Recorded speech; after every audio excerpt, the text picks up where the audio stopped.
My name is Payton Henderson. I was 32 years old the night my sister dragged me by the wrist across a marble dance floor to present me as a punchline. She did not ask if I wanted to meet Julian's father. Her fingers locked over my pulse, her manicured nails pressing into my skin as she pulled me past tables draped in imported white roses and crystal centerpieces. The Bellevue Country Club smelled of expensive catering and old Washington money. Flashbulbs went off around us, catching the gleam of the chandeliers and the tailored seams of the Seattle tech elite. I kept my posture neutral in my charcoal sheath dress, letting Vanessa pull me toward the ice sculpture. She stopped in front of Richard Prescott. He was a man who owned half the commercial real estate in the Pacific Northwest. I knew his portfolio intimately. I knew the vulnerabilities in his ledger, though he had never seen my face. He stood flanked by his son Julian and a few business partners nursing a glass of scotch. Vanessa stepped into his line of sight and flashed her perfectly veneered smile. She pointed a hand at me, projecting her voice with rehearsed charm. "Richard, I want you to meet my sister Payton." Vanessa purred. "This is our family failure." My mother, Diane, materialized right on cue. She stood behind Vanessa holding a flute of champagne, offering a soft apologetic smile to the billionaire. "We try not to brag about her," my mother added.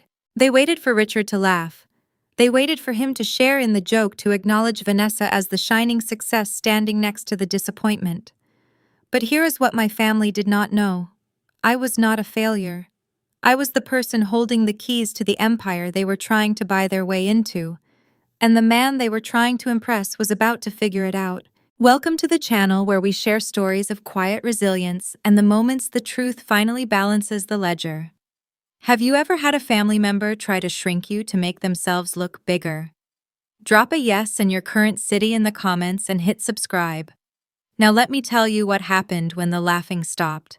The silence that followed my mother's comment stretched. 5 seconds. 10. It was long enough for the confident curve of Vanessa's jaw to tighten. Julian shifted his weight, the polished groom suddenly realizing the script had been torn. The string quartet kept playing in the corner of the ballroom, but the air within our small circle turned to ice. Richard Prescott did not laugh. He did not smile. He lowered his glass of scotch, the amber liquid catching the light. His gaze moved from my sister's face to mine. He took in my unbothered expression, the steady way I held my ground, and the charcoal fabric of my dress. He stopped swirling his drink. "So it is you," Richard said. His voice barely carried over the music, but it had the weight of iron. "This is unexpected." Vanessa's smile fractured. It was not a dramatic shatter, just a sudden rigid tightening of her facial muscles as the rehearsed charm evaporated. She had intended to use me as a stepping stone, a convenient shadow, to make her own spotlight seem brighter. Instead, she had just introduced the most powerful man in the room to a ghost he apparently recognized. "Excuse me?" Vanessa asked. Her voice lost its melodic pitch, dropping into a sharp register of genuine confusion. Julian shifted his weight beside her. The polished groom, usually so adept at navigating the social currents of Washington's upper crust, suddenly looked entirely out of his depth. He glanced from his father to my sister, the realization dawning on him that the carefully curated script of their wedding reception had just been torn to shreds. My mother Diane stood frozen. Her champagne flute hovered in midair, the societal grace she had cultivated for decades failing her entirely. She had spent my entire adult life apologizing to her peers for my lack of ambition, oblivious to the fact that my quiet work generated more capital in a single week than her social circle saw in a fiscal quarter. Richard Prescott did not even look at my sister. He did not acknowledge Vanessa's confusion or Julian's discomfort. He operated on a different frequency entirely. When you control billions in commercial real estate, you do not owe explanations to people who are merely renting space in your orbit. "Walk with me, Payton," he commanded. He turned toward the heavy glass doors leading to the outdoor terrace. He did not wait for my answer. He did not ask if I was available. It was the certainty of a man who knew the true value of the person standing in front of him. I looked at Vanessa. Her fingers had gone slack around my wrist, the grip loosening as shock overrode her malice. I slipped my arm free, adjusting the sleeve of my charcoal dress with slow, deliberate precision. I did not offer a smug smile. I did not deliver a parting remark. Silence is always the heaviest weapon in any room, and I left my family choking on the sheer weight of it. I turned and followed the billionaire, leaving the stifling heat of the ballroom behind. The heavy glass doors sealed shut at our backs, cutting off the string quartet and the suffocating murmur of 100 networking elites. Out on the terrace, the air was sharp and unforgiving. A damp Seattle fog rolled off the Puget Sound, wrapping around the stone balustrades and muting the distant headlights of the downtown skyline. The contrast was absolute. Inside was a theater of fabricated prosperity. Outside was the cold, unfiltered reality of the night. Richard walked to the edge of the terrace and rested his hands on the damp stone railing. He did not speak immediately. He looked out at the city lights bleeding through the mist, taking a moment to process the improbable collision of his professional and personal worlds. I stood a few feet away, my posture perfectly aligned, letting the silence stretch. I am accustomed to powerful men needing a minute to recalibrate when they discover the person who solved their impossible problem does not fit their preconceived demographic. I am a forensic risk analyst. My specialty lies in dismantling complex financial networks to locate the hidden pulse of corruption. I do not deal in optics or public relations. I deal in the unyielding reality of numbers. 6 months prior to this wedding, a sophisticated embezzlement ring had hollowed out the operational accounts of Prescott's flagship luxury hotel chain. The perpetrators had buried the theft under layers of ghost vendors and cyclical invoice approvals. Prescott's internal auditing teams had spent weeks staring at the ledgers, entirely blind to the hemorrhaging capital. They were looking at sanitized profit and loss statements. They were looking at the fresh paint while the foundation was quietly rotting away. Richard had eventually outsourced the crisis to a specialized third-party intelligence firm demanding total discretion. That firm contracted me. I operated under a strict non-disclosure agreement and a digital pseudonym. I did not visit his corporate headquarters. I did not sit in his executive boardrooms. I bypassed his polished interfaces entirely and looked at the raw transaction latency. I noticed a microsecond delay in the payment gateways, a synthetic rerouting protocol that skimmed fractions of a percent before depositing the remainder. It was invisible to a standard corporate audit. I sat in my minimalist apartment staring at 3 curved monitors pulling apart his compromised financial architecture line by line. It took me exactly 3 days to unravel the shadow ledgers his entire corporate security division had missed. I isolated the compromised nodes, identified the routing numbers of the offshore accounts, and handed his legal team the exact coordinates to freeze the assets. That quiet 3-day audit saved Prescott Enterprises $70 million. When the dust settled, Richard had demanded to meet the architect of the forensic report.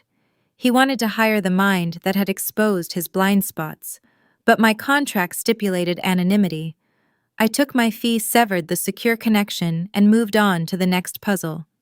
He had spent the last half-year utilizing his vast resources to unmask the identity of the analyst who had ghosted him. And now his future daughter-in-law had just dragged that exact analyst across a dance floor and introduced her as a punchline. Richard turned his head to look at me. The ambient light from the ballroom cast long, sharp shadows across his face. He shook his head, a dry, brief sound escaping his throat. It was not a laugh, but an acknowledgement of the profound absurdity of the situation. "You should have charged me triple," Richard said.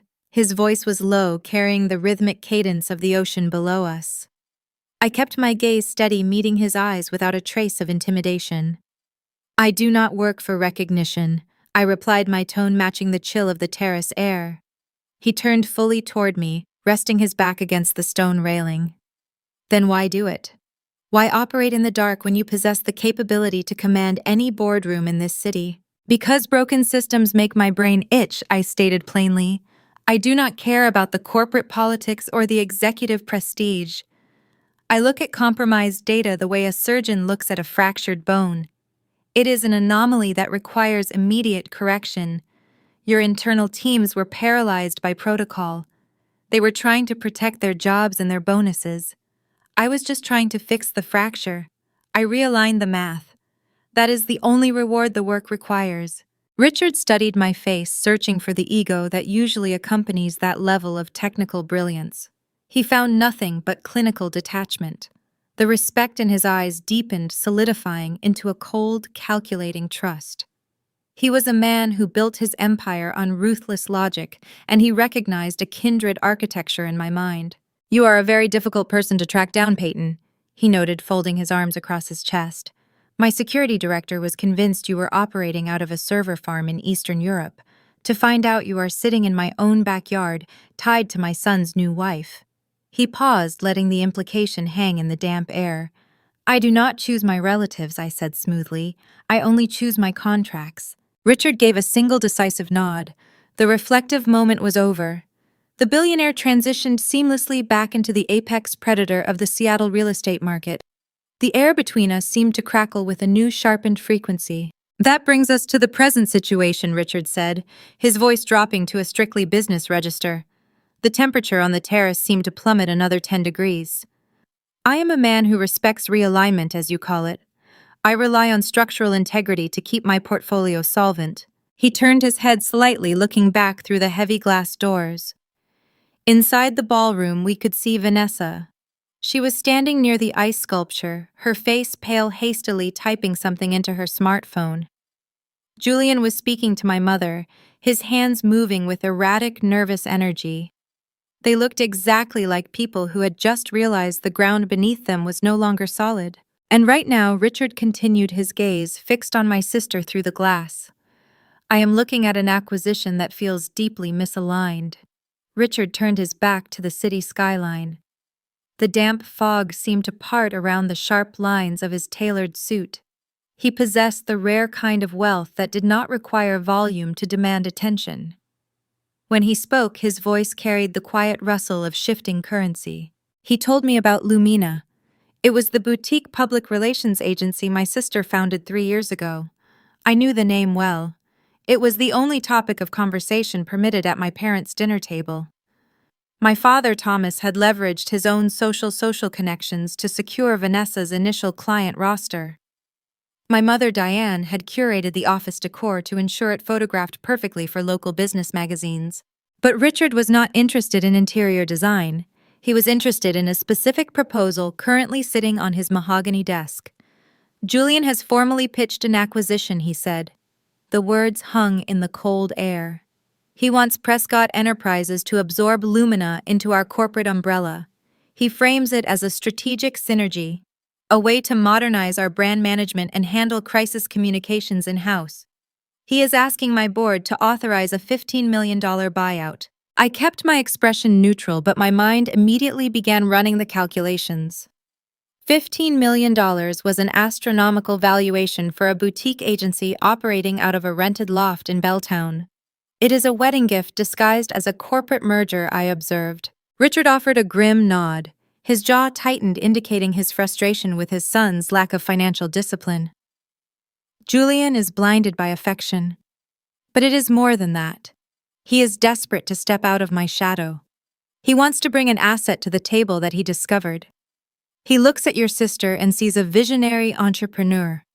He looks at her quarterly reports and sees a meteor trajectory. On paper, Lumina boasts engagement metrics that defy market averages. Her client retention rate is documented at 98%. Her digital campaigns supposedly reach millions of targeted demographics within hours of deployment. The acquisition team is dazzled. "Then why are we standing out here?" I asked. "If your internal analysts verified the metrics, you do not need my services." "Because my analysts are looking at the paint and ignoring the foundation," Richard replied. He leaned closer, the scent of expensive scotch and wet stone filling the space between us. "I built my fortune in commercial real estate, Payton. I deal in concrete and steel. I know what a load-bearing wall looks like. Software and public relations might exist in the cloud, but the underlying logic remains the same. Every structure has a breaking point. Real systems have friction." He was entirely correct. Organic growth is inherently chaotic. Consumers are unpredictable. They drop off pages, they abandon shopping carts, They ignore sponsored links. Their attention spans fracture during major news cycles or holiday weekends. Your sister's numbers are too clean, Richard continued, his voice dropping to a gravelly whisper. They lack the standard deviations I expect from organic human behavior. The engagement intervals are precise. The growth curves do not dip. It looks synthetic. I processed the assessment. My family had spent years funneling cash into Vanessa's overhead. They covered her luxury leases and her venture capital losses, treating her career like a sacred investment. They insulated her from the consequences of every bad business decision she ever made. If she was projecting a flawless corporate image, it was because she had been conditioned to believe appearances were the only currency that mattered. But digital architecture leaves footprints.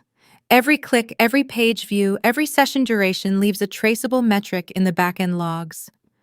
Faking a lifestyle on social media requires good lighting and a curated wardrobe. Faking enterprise metrics to secure a multi-million-dollar corporate buyout requires a sophisticated infrastructure of deception. It requires hiding the strings from the venture capitalists. You want me to audit the agency I stated. I want a shadow audit, Richard corrected, completely off the books. If I initiate a formal forensic review through my legal department, Julian will perceive it as a personal attack. It will fracture my relationship with my son before the ink on the marriage certificate is dry. If the metrics are legitimate, I sign the check and the wedding proceeds. But I refuse to tie my capital and my family name to an asset I do not trust. I need someone who can slip into her network without triggering the alarms. The proposition was clear. He was asking me to investigate my own blood. He was asking me to verify if the golden child of the Henderson family was actually a corporate fraud. For a fraction of a second, a memory surfaced. I thought about the countless holidays I spent sitting at the end of the dining table listening to my parents praise Vanessa's visionary leadership while dismissing my data architecture as a dead-end desk job. I thought about the grip of her fingers on my wrist just 10 minutes ago, dragging me forward to serve as the punchline to her cruel joke. Most people would view this assignment as a tool for vengeance. They would leap at the chance to dismantle the sibling who had humiliated them.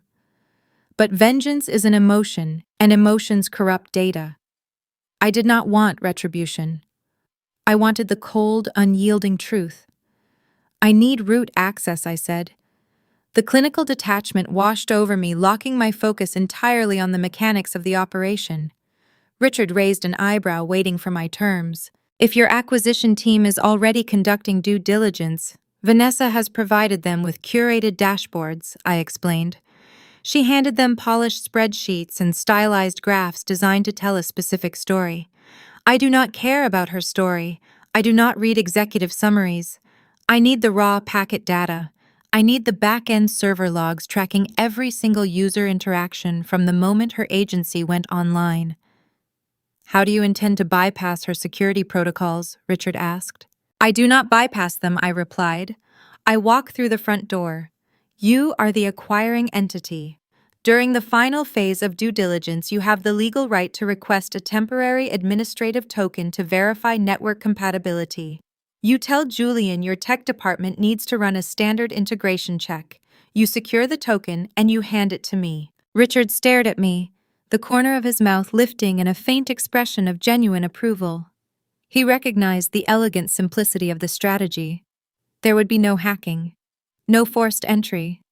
Julian and Vanessa would willingly hand over the keys to the castle, believing it was just a routine procedural hurdle on their way to a $15 million payday. You will have a backdoor key in your secure inbox by midnight, Richard promised. He stepped away from the stone balustrade, signaling the end of the negotiation. The damp wind picked up, rustling the fabric of his dark suit. This is a dangerous line to cross, Payton. He added, his tone shifting from corporate pragmatism to a quiet warning. Auditing your sister is a declaration of war. If you find rot in her foundation, the fallout will not be contained to a boardroom. It will detonate your family dynamics permanently. Are you prepared to carry that ledger? I looked past him toward the glass doors of the ballroom. Inside the gilded cage, my parents were still holding their champagne flutes, completely oblivious to the impending storm. They had built their entire identity around the illusion of Vanessa's perfection. My family declared war a long time ago, Richard I said, keeping my voice devoid of hesitation. I am just the person showing up to audit the battlefield. I did not return to the reception. I had no desire to watch the cake-cutting ceremony or listen to the fabricated toasts. I walked past the ballroom, bypassing the networking elites and the imported floral arrangements. I handed my ticket to the valet, tipped him, and stepped into the quiet interior of my sedan. The drive back to my apartment in downtown Seattle was a blur of wet asphalt and rhythmic windshield wipers.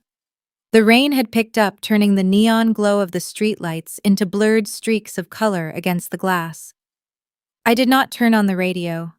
I needed the quiet to construct the parameters of the impending investigation. I was mentally outlining the algorithms required to parse terabytes of network traffic, looking for synthetic patterns. My apartment was located on the 14th floor of a stark concrete high-rise. It was a space engineered for subtraction. I did not keep mementos. I did not display art. The walls were bare, the surfaces wiped clean. My life existed within the blue glow of my monitors. I walked into the home office and pulled the ergonomic chair toward the desk. I initiated the secure handshake protocols on my private server, masking my IP address through a series of encrypted proxy nodes. I was not going to leave a digital fingerprint when I walked through Vanessa's front door. I checked my watch. It was 11:45. The ticking clock to the merger had officially started. I pressed the power button on the primary tower. The cooling fans spun to life, casting a steady blue light across the dark room. I opened my encrypted client portal and watched the empty screen. I was preparing to step into the digital heart of my sister's empire. I was preparing to peel back the polished veneer to see what crawled underneath. The notification chime sounded exactly at midnight. A secure message appeared containing a single string of alphanumeric access codes. The key to Lumina had arrived. The alphanumeric sequence glowed against the dark background of my center monitor. Richard Prescott had delivered the administrative token exactly as promised. I copied the string of characters and opened a terminal window, initiating the integration check. It was 12:15 in the morning. The rain tapped a steady, uneven rhythm against the glass of my 14th floor window. My apartment offered no distractions. The walls were painted a flat matte gray. The surfaces remained clear of decorative objects, framed photographs, or sentimental clutter. I designed the space to function as a clean environment for analytical thought. The 3 curved monitors served as the only focal point commanding the heavy desk. I pasted the token into the command line and hit the enter key. The digital barrier guarding Lumina public relations did not fight back. It recognized the authorized credential from the acquiring corporate entity and simply dissolved. The firewalls parted with frictionless ease, granting me unrestricted access to the root directory. I was inside her empire. For the past 3 years, my parents had treated Vanessa's public relations agency like a religious calling. Thomas and Diane Henderson worshipped at the altar of her fabricated success. When Vanessa announced she was launching a boutique firm, they did not ask to see a business plan. They wrote a check. They funded her sleek downtown office lease, outfitting the space with imported minimalist furniture and a custom espresso bar. They paid for her designer wardrobe, arguing that a chief executive officer needed to project prosperity to attract high-net-worth clients. They bankrolled her endless networking retreats to Aspen and Miami. My mother curated Vanessa's social media presence, ensuring every business lunch and ribbon-cutting ceremony was photographed and shared. They viewed her agency as a crowning achievement for the Henderson family name. During those same 3 years, I worked late-night hours running diagnostic audits for third-party intelligence firms. I analyzed corrupted data sets and tracked stolen capital. My parents dismissed my career as a dead-end cubicle job. They told me I lacked vision. They frequently suggested I ask my sister for a position fetching coffee at her firm so I could learn how real business was conducted. They believed power was something you projected in a tailored suit. They did not understand that real power is the ability to see the underlying architecture of the room you are standing in. I navigated through the Lumina network architecture. The digital filing system was sloppy and disorganized, reflecting the mind of a woman who cared more about optics than operations. I bypassed the marketing folders and the human resources directories. I located the executive presentation files prepared for the Prescott acquisition team. These folders contained the glossy pitch decks. They held the stylized graphs and the colorful pie charts Vanessa used to secure venture capital and dazzle her prospective clients. I did not open a single one. Dashboards are useless to a forensic auditor. Dashboards are just fresh paint applied over rotting wood. They are designed to tell a specific sanitized story. I did not care about the story my sister was trying to tell. I wanted the unvarnished reality. I routed my search parameters past the front-end interfaces and dug deep into the foundational architecture of her servers. I was looking for the raw packet data. I wanted the back-end user acquisition logs for her highest-grossing public relations campaigns. These logs record the unalterable digital footprints of every single person who interacts with a website, a sponsored link, or a social media initiative. I located the primary database housing the traffic metrics for the previous 4 quarters. I initiated a direct download to my encrypted local drive. Millions of lines of code cascaded down my center screen. The data poured across the monitor in a rapid vertical stream of timestamps, internet protocol addresses, and session durations. The white text reflected off my face, illuminating the dark room. I leaned back in my ergonomic chair. I took my hands off the keyboard and rested them in my lap. I did not try to read the individual lines of text. When you are dealing with terabytes of raw data, reading individual lines is a tactical error. You have to look at the whole picture. I let my eyes unfocus slightly, allowing my brain to stop processing the specific numbers and start processing the visual texture of the information. Organic digital traffic has a distinct, recognizable texture. Human beings are inherently messy. They are erratic. When a real person browses a website, their behavior creates a chaotic pattern in the server logs. They click a link and hesitate. They spend 12 seconds reading one paragraph and 2 minutes reading another. They scroll up and down. They add items to a cart and then abandon the session because their phone rang or their internet connection stuttered. Real human engagement, it looks like a crowded city intersection. It is full of stops, starts, random delays, and unpredictable trajectories. It is a beautiful, chaotic rhythm. I watched the data flowing out of Vanessa's servers. The texture was wrong. The chaotic rhythm of human hesitation did not exist in the Lumina logs. The data cascading down my screen possessed a rigid, terrifying uniformity. I paused the scrolling text and isolated a specific block of user engagement from a major brand awareness campaign Vanessa launched the previous month. I examined the session durations. Every single user in that specific block clicked the sponsored link and remained on the target page for exactly 6.4 seconds. There was no deviation. Not a single user stayed for 5 seconds or 7 seconds. I pulled another block of traffic from a different campaign. The same pattern emerged. Thousands of unique user accounts logged into the system, initiated a page view, scrolled to the bottom of the content, and logged out. The interval between the login and the logout was mathematically flawless across every single profile. I ran a differential analysis comparing the login timestamps across multiple quarters. The accounts did not access the campaigns randomly throughout the day. They hit the servers in synchronized waves, executing their tasks with the precision of a military drill. I stared at the cold, glowing numbers on the monitor. The silence in my apartment felt heavy, broken only by the steady drum of the rain against the glass. The traffic flowing through Lumina public relations was not messy. It was not erratic. It was a metronome ticking in the dark. My sister had claimed to reach millions of targeted demographics. She charged her corporate clients premium rates based on her supposed ability to generate explosive organic engagement. She was about to sell her agency to Richard Prescott based on those exact same metrics. But the users driving her engagement numbers did not possess human hesitation. They did not abandon shopping carts. They did not pause to read. The users were not human. The realization crystallized in my mind, bringing a sharp, cold focus to my investigation. Vanessa had not built a revolutionary public relations firm. She had built a ghost town. This discovery fundamentally altered the parameters of the shadow audit. A fabricated user base is not a simple accounting error. It is intentional systemic fraud. But creating synthetic traffic on a scale large enough to fool corporate acquisition teams requires infrastructure. It requires specialized software-dedicated servers and an automated command system to keep the metronome ticking. I uncrossed my arms and placed my fingers back on the keyboard. The rhythmic clatter of the mechanical switches filled the room. The question was no longer whether Vanessa was faking her numbers. The question was where the synthetic traffic was originating from. I needed to trace the digital strings pulling the puppets. I filtered the core database to isolate the engagement metrics from Lumina's top 3 corporate clients.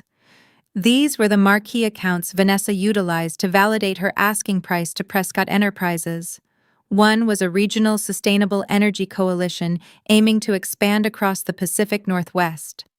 Another was a luxury hospitality group opening boutique lodges in the Cascade Mountains. The third was a high-end outdoor apparel brand, desperate to capture the lucrative Seattle tech demographic. I knew exactly how my sister landed these prestigious contracts. She did not win them through strategic brilliance or innovative market research.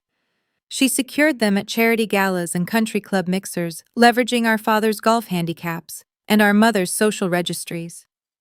She sold those executives a narrative of exponential digital growth. On the surface, she delivered on her promises.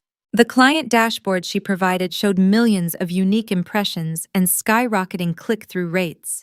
But dashboards are built to placate investors. Server pings are built for reality. I executed a sequence of structured query commands designed to strip the aesthetic layers from her client reports. I initiated a cross-reference protocol matching the registered user accounts interacting with these specific campaigns against the back-end geographic routing logs. The lie fractured immediately upon inspection. The geographic dispersion of her audience was entirely artificial. A genuine viral marketing campaign ripples outward like a stone, dropped in a pond hitting various time zones and internet service providers randomly. Vanessa's engagement did not ripple. It struck like a synchronized hammer. I tracked the origin of the internet protocol addresses interacting with the apparel brand and the hospitality group. They were not coming from trendy Seattle coffee shops or Bellevue tech campuses. They were originating from a localized server cluster situated in Eastern Europe. I pulled the temporal data for the previous 60 days. Every significant spike in client engagement occurred during a highly specific window. The activity surged consistently between 3 and 4 in the morning Pacific Standard Time. Real consumers do not wake up in the dead of night to organically interact with sustainable energy press releases in synchronized unison. I zoomed in on the individual session behaviors within that single hour. The precision was terrifying. The accounts logged into the target websites. They simulated human scrolling for exactly 6 seconds. They clicked a designated sponsored link. They logged out simultaneously. The cycle repeated thousands of times, utilizing different masked proxy addresses to evade basic fraud detection algorithms. The uniformity of the action left a distinct digital fingerprint. Vanessa did not possess a revolutionary marketing strategy. She did not possess a proprietary algorithm for capturing the cultural zeitgeist. She had rented an offshore click farm. She was utilizing ghost servers to manufacture synthetic momentum. She was inflating her metrics to trick her corporate clients into renewing their lucrative retainers. More importantly, she was using this fabricated traction to trick Richard Prescott into believing she was an industry titan worthy of a $15 million corporate buyout. The entire public relations agency was a hollow shell. It was a digital stage set propped up by automated bots talking to themselves in a dark, empty room. Understanding the mechanics of the deception was only the first step of the forensic diagnosis. Understanding the cost of the deception became my primary objective. Generating fake traffic on a scale large enough to deceive a commercial real estate billionaire is not a victimless crime committed against a spreadsheet. It requires immense computational infrastructure. Renting offshore server space, purchasing thousands of unique proxy addresses, and maintaining the bandwidth to simulate millions of human interactions requires constant capital. Foreign server farms do not accept payment in corporate spin or stylized social media posts. They do not care about Vanessa's networking retreats or her designer wardrobe. They operate in the shadows and they require hard liquid currency. I opened a new terminal window and began drafting a script to trace the outgoing financial gateways. The math in front of me presented a terrifying contradiction. If the client engagement was entirely synthetic, then the corporate retainers Vanessa collected were based on fraudulent deliverables. Clients pay for conversions. They pay for actual sales generated by the marketing campaigns. Automated scripts do not buy outdoor apparel or book luxury lodge vacations. Eventually, clients noticed the discrepancy between digital impressions and actual revenue. When they notice, they demand audits or they cancel their contracts outright. I accessed the billing ledgers buried deep within the administrative folders. My hypothesis was correct. Lumina's client retention rate was plummeting in reality. The organic revenue stream had dried up months ago as disillusioned clients quietly opted out of their contracts. The agency was generating zero legitimate profit, yet the offshore click farm continued to operate. The digital metronome kept ticking. The invoices for the ghost servers were being paid every single Friday without fail. Vanessa was bleeding cash at an apocalyptic velocity. She had to keep the synthetic traffic flowing to maintain the illusion of success until the Prescott acquisition cleared. If the automated scripts stopped clicking, the metrics would flatline overnight. The merger would collapse. She was trapped in a relentless financial feedback loop, pouring real money into a fake machine just to keep the lights on and preserve her status in the Seattle Social Registry. I sat back in my ergonomic chair, listening to the rain hit the glass. The air in my apartment felt charged with the weight of the discovery. My sister was orchestrating a multi-million-dollar fraud. She was walking into a marriage built on a foundation of wire fraud and investor manipulation. But the numbers scrolling across my monitor introduced a new structural flaw into the equation. A flaw that shifted the parameters of my investigation entirely. The operational burn rate for a bot farm of this magnitude cost roughly $20,000 a week. Lumina's initial venture capital funding had been completely depleted by the second quarter. The company accounts had hit the red months ago. Vanessa was broke. Her startup was broke. I stared at the blinking cursor on my screen, listening to the steady hum of my processor fan.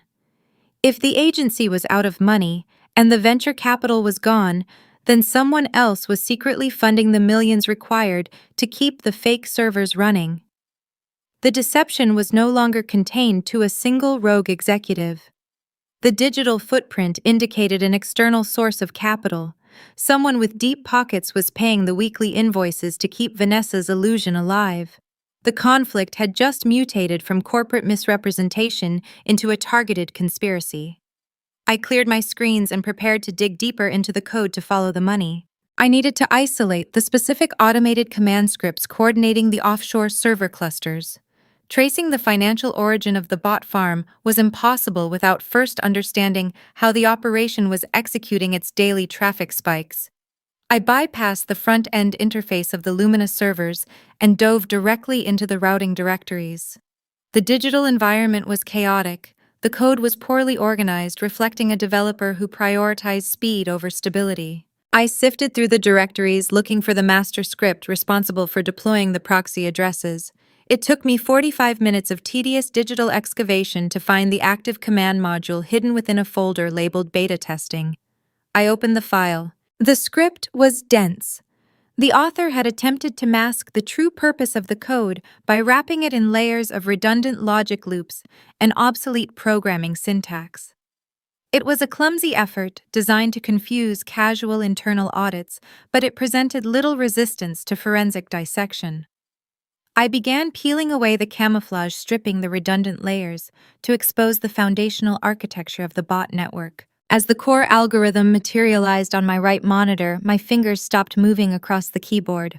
The rhythmic clatter of mechanical switches ceased instantly. The apartment was completely silent, save for the drumming rain against the 14th floor glass. I stared at the glowing white text. A cold prickle of recognition traced the back of my neck. The algorithm directing the synthetic traffic was not a generic open-source bot script purchased from a dark web forum. It was a highly sophisticated proprietary crisis management framework. It was a theoretical logic loop designed to organically bury negative digital press by systematically boosting positive counter-narratives across fragmented social media networks. It was an elegant piece of engineering built to manipulate sentiment through subtle long-term trajectory alterations, rather than brute force traffic spikes. It was a brilliant piece of architecture. It was also mine. I leaned closer to the monitor, my eyes scanning the specific variable naming conventions and the unique error handling protocols. There was no room for coincidence. The structure was identical. The logic was an exact mirror. I even recognized a minor structural flaw in the looping sequence that I had written when I was 28 years old. 2 years ago, before Vanessa launched Lumina Public Relations, I had spent 6 months drafting a comprehensive business plan for a boutique risk mitigation firm. I had coded a theoretical version of this exact sentiment manipulation engine as the core proprietary asset of the proposed startup. It was a side project, a way to commercialize my forensic analytical skills. I had printed a physical copy of the business plan, including the foundational algorithmic framework, and left it sitting on the kitchen island at my parents' house in Issaquah. I was home for a brief weekend visit.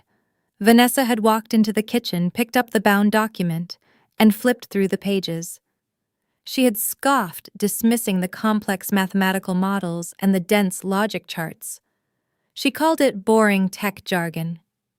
She tossed the binder back onto the marble counter and told me I would never succeed in business because I lacked the charisma required to sell a product. I assumed she had forgotten about the document the moment she walked out of the room. I eventually shelved the startup concept to accept a lucrative consulting contract in Europe. She had not forgotten about it. Vanessa had not ignored the boring tech jargon. She had stolen it. She had taken my intellectual property and hired a cheap development firm to digitize the framework. She rebranded my theoretical algorithm as Lumina's proprietary sentiment engine. She used my brilliant engineering to build a pitch deck that secured her initial $2 million round of venture capital funding. The realization shifted the entire paradigm of the investigation. The financial fraud, the fabricated metrics, the offshore click farms were all secondary symptoms of a much deeper rot. Vanessa had built her empire entirely out of my stolen labor. She had taken the intellect I spent a decade cultivating, paraded it as her own visionary genius, and used the resulting societal prestige to belittle me at every family gathering. She had built her pedestal out of my stolen work, and then had the audacity to drag me across a country club ballroom floor to introduce me to a billionaire as a failure. The cold, detached professionalism I rely on to conduct forensic audits began to fracture. It did not shatter into chaos or emotional hysteria. It crystallized into a sharp, focused, glacial wrath. I felt a slow, deliberate shift in my pulse, a steadying rhythm that replaced objective curiosity with absolute resolve. I was no longer just verifying metrics for a corporate merger. I was dismantling a thief. I opened a fresh extraction protocol on my center monitor. I bypassed the standard download limitations and initiated a direct mirroring sequence. I began copying every single line of the stolen sentiment engine. I transferred the code into a secure partitioned folder on my local drive. I placed the mirrored files side by side with my original time-stamped backups archived on my private cloud server. The side-by-side comparison would provide Marcus Prescott with undeniable legal proof of intellectual property theft. The extraction process took several minutes. I sat in the dark watching the progress bar fill, letting the reality of the betrayal settle into my bones. Stealing my algorithm was an intimate, calculated violation. It proved that Vanessa's arrogance was built on a foundation of profound insecurity. She knew she lacked the substance to build a real company, so she cannibalized my mind to fake it. But the discovery of the stolen code presented a new, immediate problem. The theoretical framework I drafted 2 years ago was designed for subtle long-term sentiment manipulation. It was not designed to generate massive brute force traffic spikes. The clumsy developer Vanessa hired had taken my elegant engine and jury, rigged it to run the offshore click farm. They had bastardized the code, pushing it beyond its structural limits to manufacture the explosive growth metrics needed for the Prescott acquisition. My code was never meant to sustain that level of friction. I opened a secondary terminal window and ran a stress diagnostic on the active Lumina routing logs. The bastardized algorithm was failing.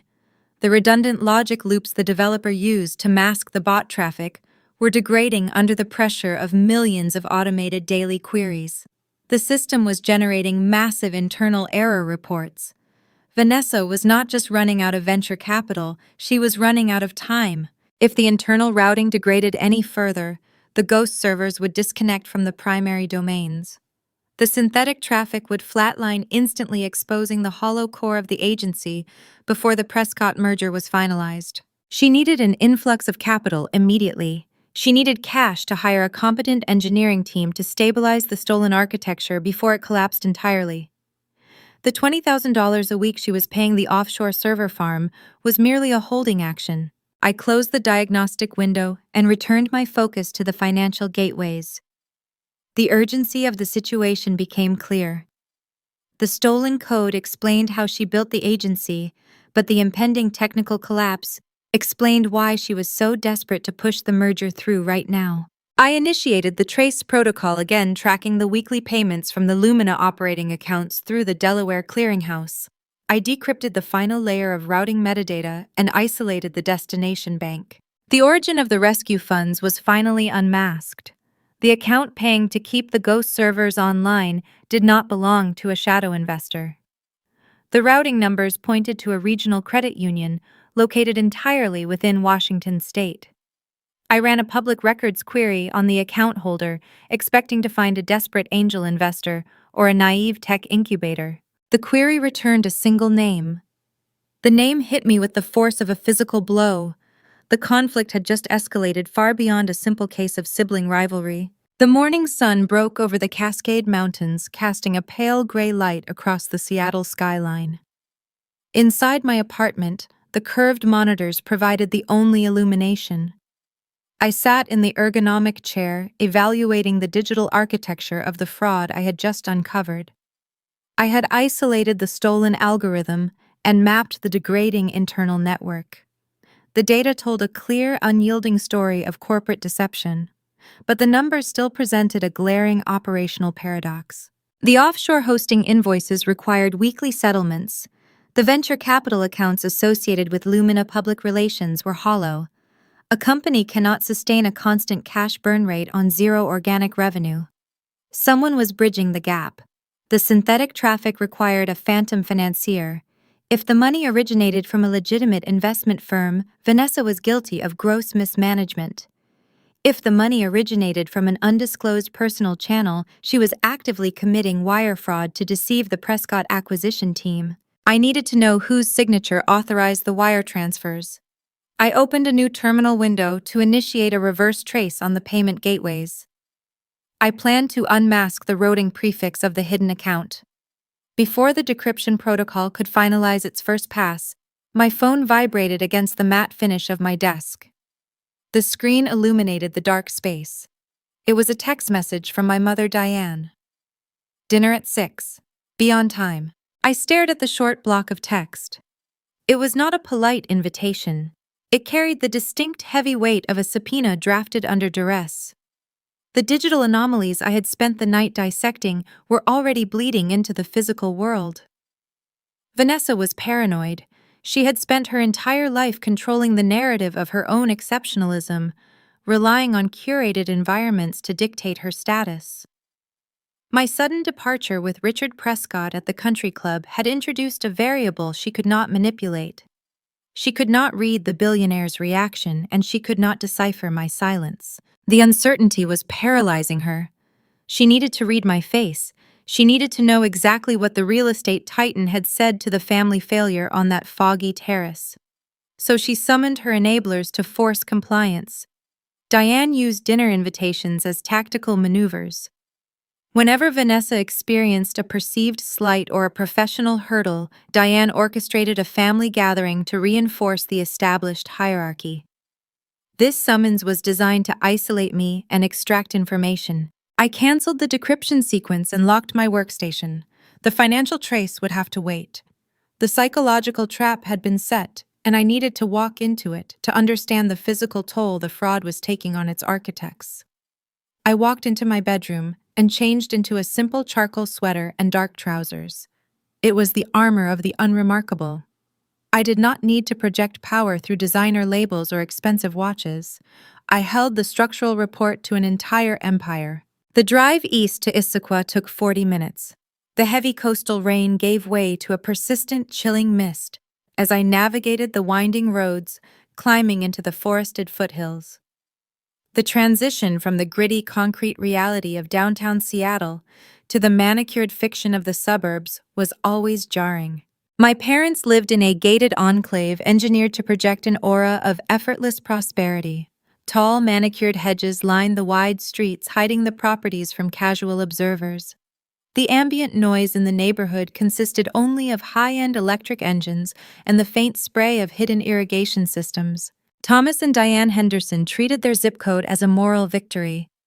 My father spent his career as a mid-level executive at a regional logistics firm. He never broke into the elite circles he worshipped, but he learned how to mimic their habits with flawless precision. My parents curated their lives to fit the aesthetic of wealth, utilizing credit and social leverage to maintain the illusion.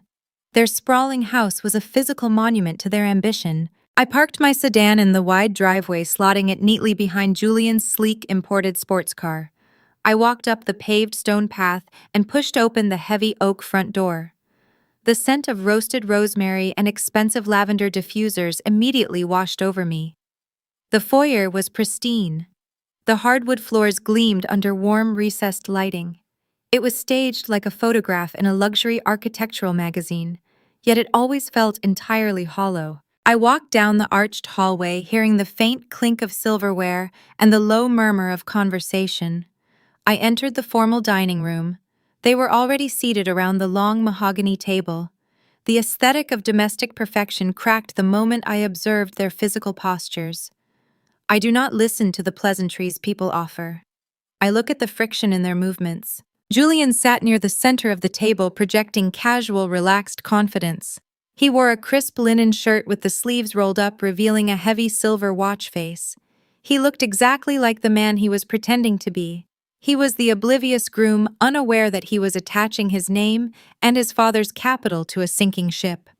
He poured sparkling water into a crystal goblet, completely blind to the tension suffocating the room. My father sat at the head of the table. Thomas looked remarkably different than he had at the wedding reception 12 hours prior. The tailored tuxedo the night before had masked the subtle deterioration of his frame. Sitting in the harsh, unfiltered light of the dining room chandelier, his skin carried a sickly gray undertone. Deep shadows pulled beneath his eyes, giving his face a sunken, exhausted appearance. He rested his elbows on the table and reached up with his right hand. He rubbed the center of his chest right over his sternum. His fingers pressed hard into the fabric of his shirt, moving in a tight, anxious circle. It was a subtle tell. It was a physical manifestation of a spiking blood pressure. A healthy retired executive does not sit at a celebratory family dinner massaging his chest unless an unseen pressure is actively crushing him. Vanessa sat opposite me. She wore a pristine silk blouse, and her hair was styled with effortless precision. But her presentation could not hide her terror. Her posture was rigid, her shoulders locked tightly near her neck. She held a wine glass in her right hand. She gripped the delicate crystal stem so tightly her knuckles were stark white. The polished public relations executive was barely breathing. Her eyes darted toward the doorway the second I stepped into the room. She was searching my neutral expression for any sign of a threat. Diane fluttered around the polished mahogany sideboard, arranging porcelain serving dishes with frantic, unnecessary energy. She offered a tight, practiced smile as I entered the room. "Right on time, Payton," she said, her voice carrying that artificial melodic pitch she reserved for company. "Sit down. We were just discussing the final phases of the merger." I walked toward the table and pulled out the empty chair across from my sister. The heavy wooden legs scraped slightly against the hardwood floor. I sat down, unfolded my linen napkin, and placed it in my lap. I did not offer a congratulatory smile to the groom. I did not ask my mother how her morning went. I simply waited. The silence stretched across the table, heavy and stagnant. Julian stopped pouring the water. Diane stopped arranging the plates. The air in the room felt thick and unbreathable. Vanessa stared at me, her jaw clenched so tight the muscles twitched beneath her skin. She was desperate to control the flow of information, but she did not know where the perimeter of the battlefield was drawn. I kept my hands resting loosely on the table, projecting absolute calm. The interrogation was about to begin, and I was ready to let them dig their own graves. Diane poured sparkling water into the crystal goblets lining the table. Her movements were smooth and practiced. She navigated the dining room with the practiced grace of a woman who had spent decades curating her domestic environment to mask the underlying dysfunction of her family. Her voice carried a bright, melodic pitch as she directed the conversation away from the unspoken tension and steered it towards safer, more lucrative waters. She focused her attention entirely on Julian. She heaped praise on his latest business venture, asking superficial questions designed solely to stroke his ego. Julian leaned back in his chair, accepting the adoration as his natural due. He came from legacy wealth. He was accustomed to rooms rearranging themselves to accommodate his presence. He spoke about his investment portfolio and market shares, with the casual arrogance of a man who had never faced a consequence he could not buy his way out of. I sat across from my sister, eating my salad in silence. I did not participate in the performance. I observed the physical mechanics of the room. The dining table had always functioned as a courtroom in the Henderson household. For 32 years, it was the arena where my parents placed me on trial for my lack of social ambition, while elevating Vanessa to the status of a reigning monarch. Tonight, the roles remained the same in their minds. They believed they were the judges. They did not realize the verdict had already been written. Thomas remained unusually quiet at the head of the table. He did not interject with his usual booming authority. He chewed his food mechanically, his eyes fixed on a spot just above his plate. The gray undertone of his skin seemed to deepen beneath the warm glow of the chandelier. His right hand periodically drifted back to his sternum, pressing into the fabric of his shirt. He was a man buckling under the invisible weight of a fraudulent second mortgage, attempting to maintain his posture while his financial foundation crumbled beneath his feet. Vanessa pretended to listen to her fiancé, but her focus was entirely tethered to me. Her predatory instincts were misfiring, flooded by the paranoia of the unknown. She could not decipher my silence. Throughout our lives, my quiet demeanor was something she exploited, portraying it as weakness or social incompetence. She used my introversion as a backdrop to highlight her own vibrant charisma. But sitting across from me now, she recognized that my silence was not a retreat.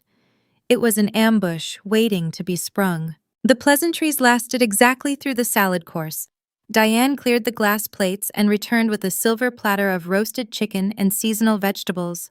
She distributed the portions, offering Julian the prime cuts. The scent of rosemary and garlic filled the room, but the atmosphere grew colder by the second. Vanessa could no longer contain her anxiety.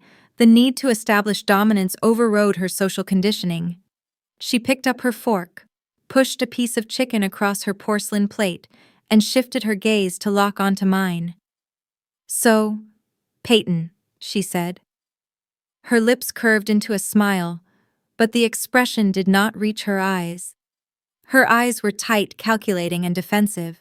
She pitched her voice to project an air of casual sibling banter, ensuring Julian and my parents were listening. "Richard is a heavy hitter," Vanessa continued, her tone dripping with rehearsed condescension. "He does not usually waste his time making small talk with the guests. What did he want to talk to you about on the terrace?" The strategy was textbook. She was attempting to force me to explain my presence in a hostile environment. She wanted to frame the interaction at the country club as a bizarre anomaly, something that required a defense. By demanding an explanation in front of her fiancé and her enablers, she aimed to shrink me back into the assigned role of the family disappointment. I picked up my knife and sliced a piece of the roasted chicken. The meat was dry.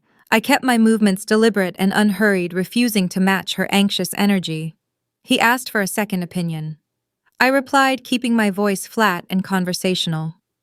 Vanessa let out a short, dismissive laugh. She glanced at Julian, inviting him to share in the ridicule. She was searching for an audience to validate her superiority. A second opinion on what? Vanessa scoffed. "Server maintenance." Julian offered a polite, uncertain chuckle. Diane smiled nervously, her eyes darting between her two daughters, sensing the sudden shift in the atmospheric pressure, but lacking the vocabulary to intervene. Thomas stopped chewing his hand, freezing over his chest. I did not smile. I did not raise my voice.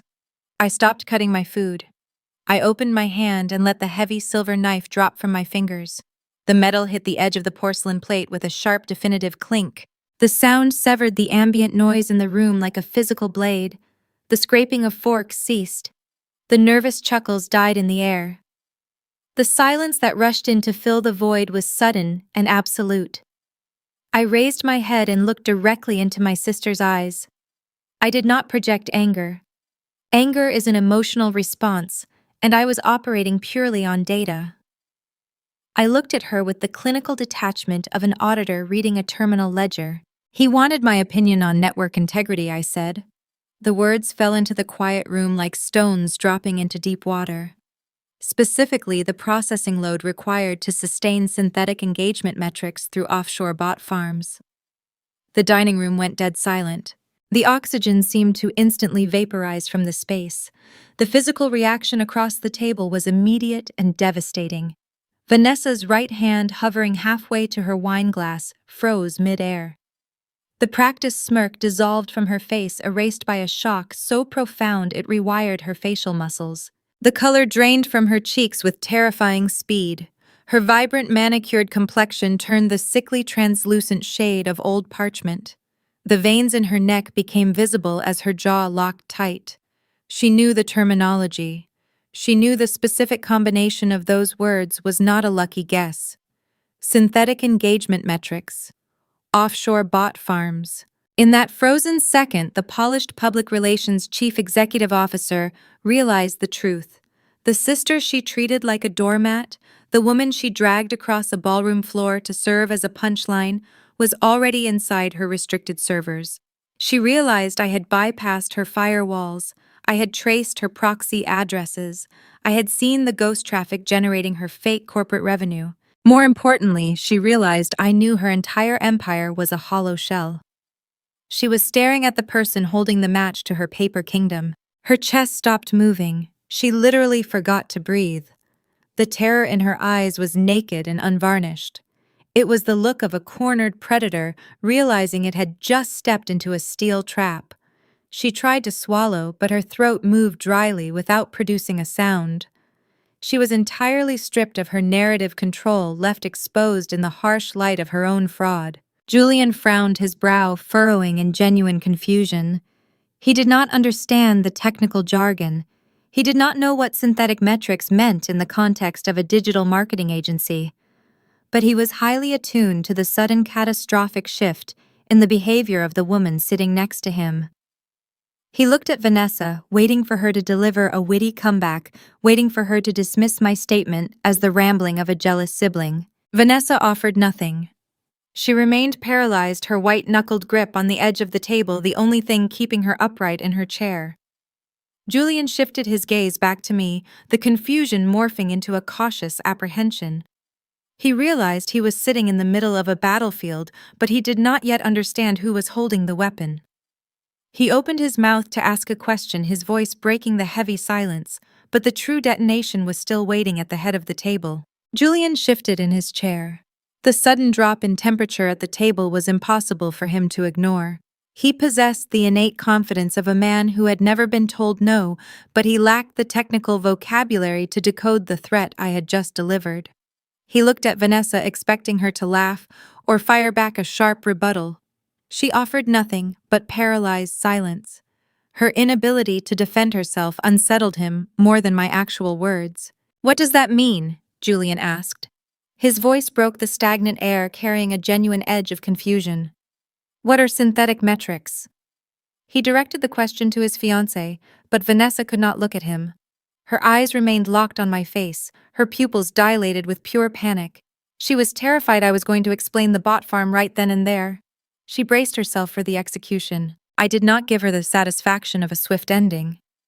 An immediate execution allows the target to transition into crisis management. Letting them sit in the dark with the knowledge of their impending ruin is far more effective. "It is just shop talk," I said smoothly. I kept my gaze fixed on my sister, offering a small, polite smile that did not reach my eyes.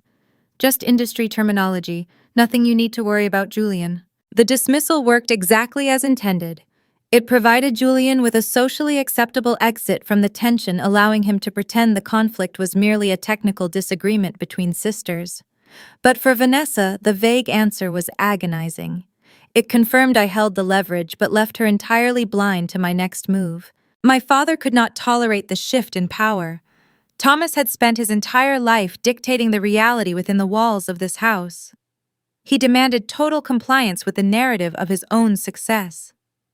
Seeing his golden child reduced to a trembling, silent statue at his own dining table triggered a visceral, defensive reaction. He slammed his right hand down flat onto the polished mahogany wood. The impact was loud and jarring. The heavy silver cutlery rattled against the porcelain plates. Julian jumped slightly, his water goblet sloshing over the rim.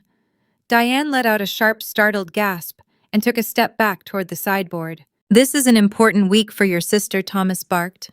His voice was tight, vibrating with an unnatural panic that stripped away his usual booming authority. "The Prescott merger is incredibly delicate, Payton. The financial landscape is shifting right now. We are experiencing a temporary liquidity squeeze with the commercial real estate market. The last thing we need is you sitting at this table throwing around technical jargon to make yourself feel important." He glared at me, his chest heaving. "Do not interfere with her orbit." I did not flinch at the outburst. I did not avert my eyes or offer an apology. I simply sat there and cataloged the raw data he had just handed me on a silver platter. People under extreme pressure often reveal their vulnerabilities when they attempt to project strength. Thomas was trying to intimidate me, but his choice of words was a fatal tactical error. I isolated the specific phrase he used to justify his anxiety. Liquidity squeeze. I observed the man sitting at the head of the table. A healthy, retired logistics executive living comfortably in a suburban enclave does not complain about liquid capital during a celebratory Sunday dinner. He does not use corporate financial terminology to excuse his bad temper unless that specific pressure is actively suffocating him. Thomas did not manage a vast commercial real estate portfolio. He owned the single sprawling house in Issaquah. There was no market fluctuation that should impact his daily cash flow unless his assets were dangerously overleveraged. I looked at the deep, dark circles under his eyes. I noticed the subtle tremor in his fingers as he pulled his hand back from the table and immediately reached up to rub his sternum again. He was sweating in a climate-controlled room. His breathing was shallow and rapid. The final data point clicked into place inside my mind, perfectly aligning with the uncompleted decryption protocol waiting on my desktop back in Seattle. Operating the offshore server clusters required $20,000 every single month. Vanessa's venture capital funding had run dry 2 quarters ago. Her public relations agency was generating zero organic profit. She was entirely broke. Yet the ghost servers continued to tick. The bills were being paid. My father was not angry because I was being impolite. He was terrified because he understood the stakes of the Prescott acquisition on a deeply personal level. He was sweating over a liquidity squeeze because the cash required to sustain his daughter's fraud had to come from somewhere. I looked at Diane standing near the wall. She was clutching a serving spoon, her face pale and drawn. She was watching her husband with unguarded fear. She knew about the financial strain. The curated aesthetic of their prosperous life was a facade stretched so thin it was about to snap. They needed the $15 million buyout from Richard Prescott, not just to validate Vanessa's career, but to save themselves from an impending financial catastrophe. The dining room remained silent. Thomas breathed heavily, waiting for me to argue back. He expected me to defend my career or storm out in tears, just as I had done when I was younger. He expected the ingrained conditioning of my childhood to override my professional resolve.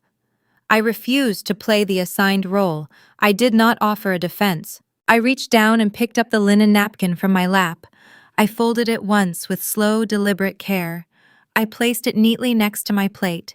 I pushed my chair back and stood up. The movement was fluid and unhurried. The heavy wooden legs of the chair scraped against the hardwood floor, echoing in the quiet room. Julian looked up at me, his apprehension returning. Vanessa remained frozen, her knuckles still white around the stem of her wineglass. She knew the trap had closed. She knew I had extracted exactly what I came for. "Thanks for dinner," I said quietly. I directed the statement to the empty space above the table, refusing to acknowledge my father's aggressive posture. The chicken was memorable. I turned and walked away from the table. I moved down the arched hallway, my footsteps steady and measured against the polished wood. I did not look back to see their reactions. I did not wait for Diane to offer a polite farewell. I opened the heavy oak front door and stepped out into the cold evening mist. The psychological stress test had yielded flawless results. I walked down the paved stone path toward my sedan, leaving my family trapped in the suffocating reality of their own making. The drive back to the city would give me time to prepare for the final phase of the forensic audit. I needed to finish tracing the payment gateways. I needed to document the exact origin of the funds feeding the bot farm. The corporate fraud was clear, but the true depth of the familial betrayal was still waiting to be unmasked on my monitors. I started the engine and pulled out of the driveway, leaving the manicured fiction of the Issaquah suburbs behind in the rearview mirror. The drive west along the Interstate 90 corridor offered a necessary buffer between the suffocating fiction of my parents' home and the sterile reality of my apartment. The tires hissed against the slick asphalt, cutting through the heavy mist rolling off Lake Washington. I did not turn on the radio. I needed the silence to process the raw physical data I had just collected at the dining table. The psychological trap had yielded a flawless return on investment. Vanessa was bleeding the artificial confidence she relied upon to navigate her curated world. Her polished facade had fractured, revealing the terrified architect of a failing scheme. But my father's physical tells provided the most critical variable. His spiking blood pressure and his careless use of corporate financial terminology indicated a proximity to the fraud that I had not initially modeled. I pulled into the subterranean garage of my high-rise. The concrete pillars and the harsh fluorescent lighting felt grounding. I rode the elevator to the 14th floor, walked down the quiet corridor, and unlocked my door. I dropped my keys on the granite counter. The apartment was exactly as I left it. It was cold, dark, and empty. I prefer it that way. I walked straight into the home office and tapped the spacebar on my keyboard. The 3 curved monitors woke instantly, casting their harsh blue light across the matte black desk. The technical framework of the bot farm was already secured on my local drive. I possessed the stolen proprietary algorithm and the offshore server logs proving the existence of the fake traffic. But technical proof is often dismissed by corporate lawyers as a misunderstanding or a rogue developer error. To kill a $15 million acquisition, you do not just show them the code. You show them the ledger. You track the money. The financial architecture of Lumina public relations was still waiting to be dismantled. Vanessa had handed Richard Prescott's acquisition team a series of sanitized corporate ledgers. Those documents were fiction. They were carefully manicured spreadsheets designed to project an image of steady revenue and manageable overhead. Corporate accountants spend their entire careers drafting these polite fictions to appease tax agencies and secure venture capital. I did not waste a single second reviewing the files she submitted for due diligence. I bypassed the aesthetic layers and dug straight into the raw payment gateways. The digital infrastructure of modern banking leaves an unalterable trail of breadcrumbs if you know which foundational layers to examine. I accessed the primary operating accounts registered to Lumina's corporate tax identification number. I isolated the outbound cash flow. The pattern emerged within minutes. Every Friday afternoon, just before the close of business on the East Coast, a substantial wire transfer left the agency. The money did not travel directly to the server farm in Eastern Europe. Vanessa, or the developer she hired, possessed enough basic operational security to avoid a direct international wire. The funds were routed through a clearinghouse based in Delaware. Delaware functions as a domestic black box for corporate ownership. It allows limited liability companies to operate behind a veil of anonymity, stripping away the identifying metadata of the sender before forwarding the capital to its final destination. It is the perfect staging ground for laundering operational expenses. From the Delaware holding account, the money jumped overseas. It landed in the offshore accounts to pay the weekly hosting fees for the click farm. This was the lifeblood of the synthetic engagement. This was the hard currency keeping the digital metronome ticking. I verified the outbound amounts. The weekly drain was staggering. Over the past 8 months, the agency had wired hundreds of thousands of dollars to maintain the illusion of user traffic. But a parasitic system requires a host. My previous analysis of the client retention rates proved Lumina was generating zero legitimate profit. The initial seed money Vanessa secured using my stolen algorithm had evaporated during the second quarter. The corporate accounts should have triggered insufficient fund alerts months ago. I shifted my focus from the outbound wires to the inbound capital. I needed to find the source of the life support. I initiated a reverse search on the incoming deposits, feeding Lumina's depleted operating budget. I targeted the specific days when the account balances hovered near zero, just before the Friday offshore wire was scheduled to deploy. The pattern of the rescue funds materialized on my right monitor. Just hours before the hosting fees were due, a targeted capital injection would hit the Lumina account. It was always the exact amount required to cover the offshore wire, plus a minor margin for local operational expenses. I traced the origin of these incoming transfers. When a tech startup is bleeding cash, they usually turn to their venture capitalists for an emergency bridge loan. Those funds originate from major institutional banks in San Francisco or New York. If they secure an angel investor, the money arrives from established wealth management firms. The capital keeping Lumina's ghost servers online did not come from California or Wall Street. It did not carry the signature of a recognized tech incubator. The money was originating from a regional credit union headquartered right here in Washington state. It was local money. This detail shattered the narrative of a rogue angel investor. A sophisticated financier does not funnel rescue capital through a modest suburban credit union. This was an intimate, desperate funding source. I needed to unmask the name attached to the originating account. I pulled the encrypted vendor payout logs, bridging the connection between the credit union and the Lumina operating fund. The banking metadata was shielded by a standard digital handshake protocol designed to protect consumer privacy. Privacy is an illusion when the system is under forensic duress. I opened a command terminal and drafted a routing override. The script was designed to simulate a high-level administrative audit request, forcing the credit union servers to authenticate the transfer and release the encrypted account holder details. It was a bold maneuver. It carried the risk of triggering an automated security flag at the financial institution. I did not care about the alarms. The timeline was compressing. The Prescott merger was moving too fast for caution. I executed the override. I leaned back in my chair and watched the progress bar inch across the center screen. The quiet hum of my processor fans filled the dark room. The rain continued to beat against the glass outside. The extraction felt agonizingly slow. I was waiting for the final piece of the puzzle. I was waiting for the keystone that would bring the entire fraudulent architecture crashing down onto the mahogany table at Prescott Enterprises. The progress bar hit 100%. The decryption finalized. The terminal screen flashed green. A secure document compiled from the banking metadata rendered on my right monitor. It was a digitized PDF containing the verified account details of the hidden benefactor. I read the text at the top of the form. I read the verified name and the listed collateral tied to the credit union account.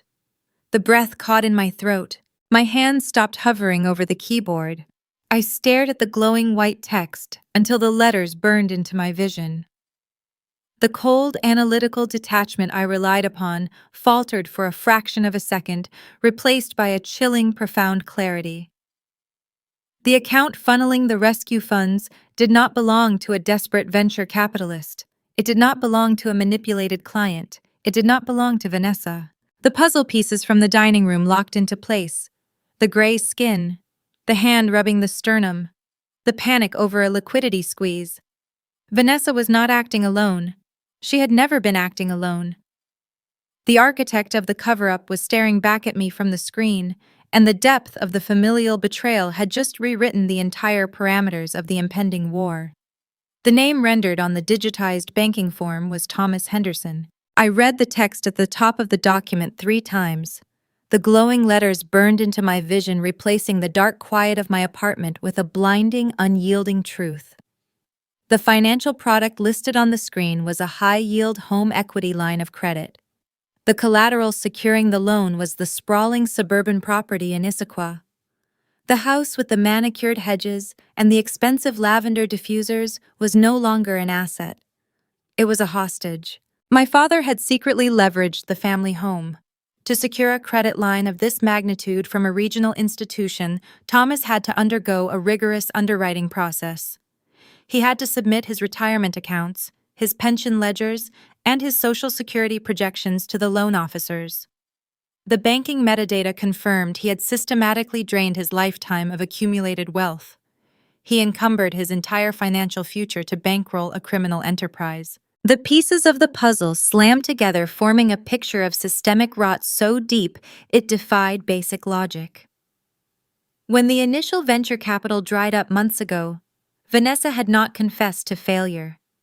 She did not file for bankruptcy or admit to her investors that her boutique public relations agency was a fraud. She drove to Issaquah and sat at that polished mahogany dining table. She begged her enablers for a bailout, and my parents, obsessed with maintaining the illusion of the golden child's success, had chosen to commit federal wire fraud rather than face reality. They could not tolerate the social humiliation of a failed daughter. They had spent decades curating their image at country club mixers and charity galas, building their entire identity around the narrative of their exceptional offspring. Admitting that Lumina was a hollow shell meant admitting their own parenting was a failure. It meant losing their status in the suburban hierarchy they worshipped, so they chose to protect the lie. Thomas signed the loan documents. He authorized the weekly transfers through the Delaware clearinghouse. He paid the offshore hosting fees to keep the click farm operational, ensuring the synthetic traffic continued to tick in the dark. They were gambling their literal survival on the Prescott acquisition. The $15 million buyout was not just a career milestone for Vanessa. It was a desperate, frantic lifeline for Thomas and Diane. They were operating on a terrifying timeline. They needed Julian to convince his billionaire father to sign the merger agreement before the credit union initiated foreclosure proceedings on the Issaquah property. That was the source of the physical deterioration I observed at dinner. That was the reason my father was rubbing his chest, massaging the crushing weight of a variable-rate mortgage. He was sweating over a liquidity squeeze because the house of cards was buckling under the strain of the offshore invoices. The emotional shockwave hit me, causing my hands to drop into my lap. I sat in the ergonomic chair listening to the rain beat against the 14th floor glass. This was the ultimate betrayal. It was not just an act of financial desperation. It was a profound moral declaration of who my parents valued and what they were willing to sacrifice. They looked at Vanessa, a charismatic thief who stole my intellectual property to fake her way into a corporate boardroom, and decided she was worth risking their entire existence. They willingly bankrolled her deception, shielding her from the consequences of her own incompetence. Then they looked at me. They looked at a daughter who built a career on specialized intellect and unyielding integrity. They looked at a highly capable forensic data architect and decided I was a family failure who needed to be shoved into the shadows.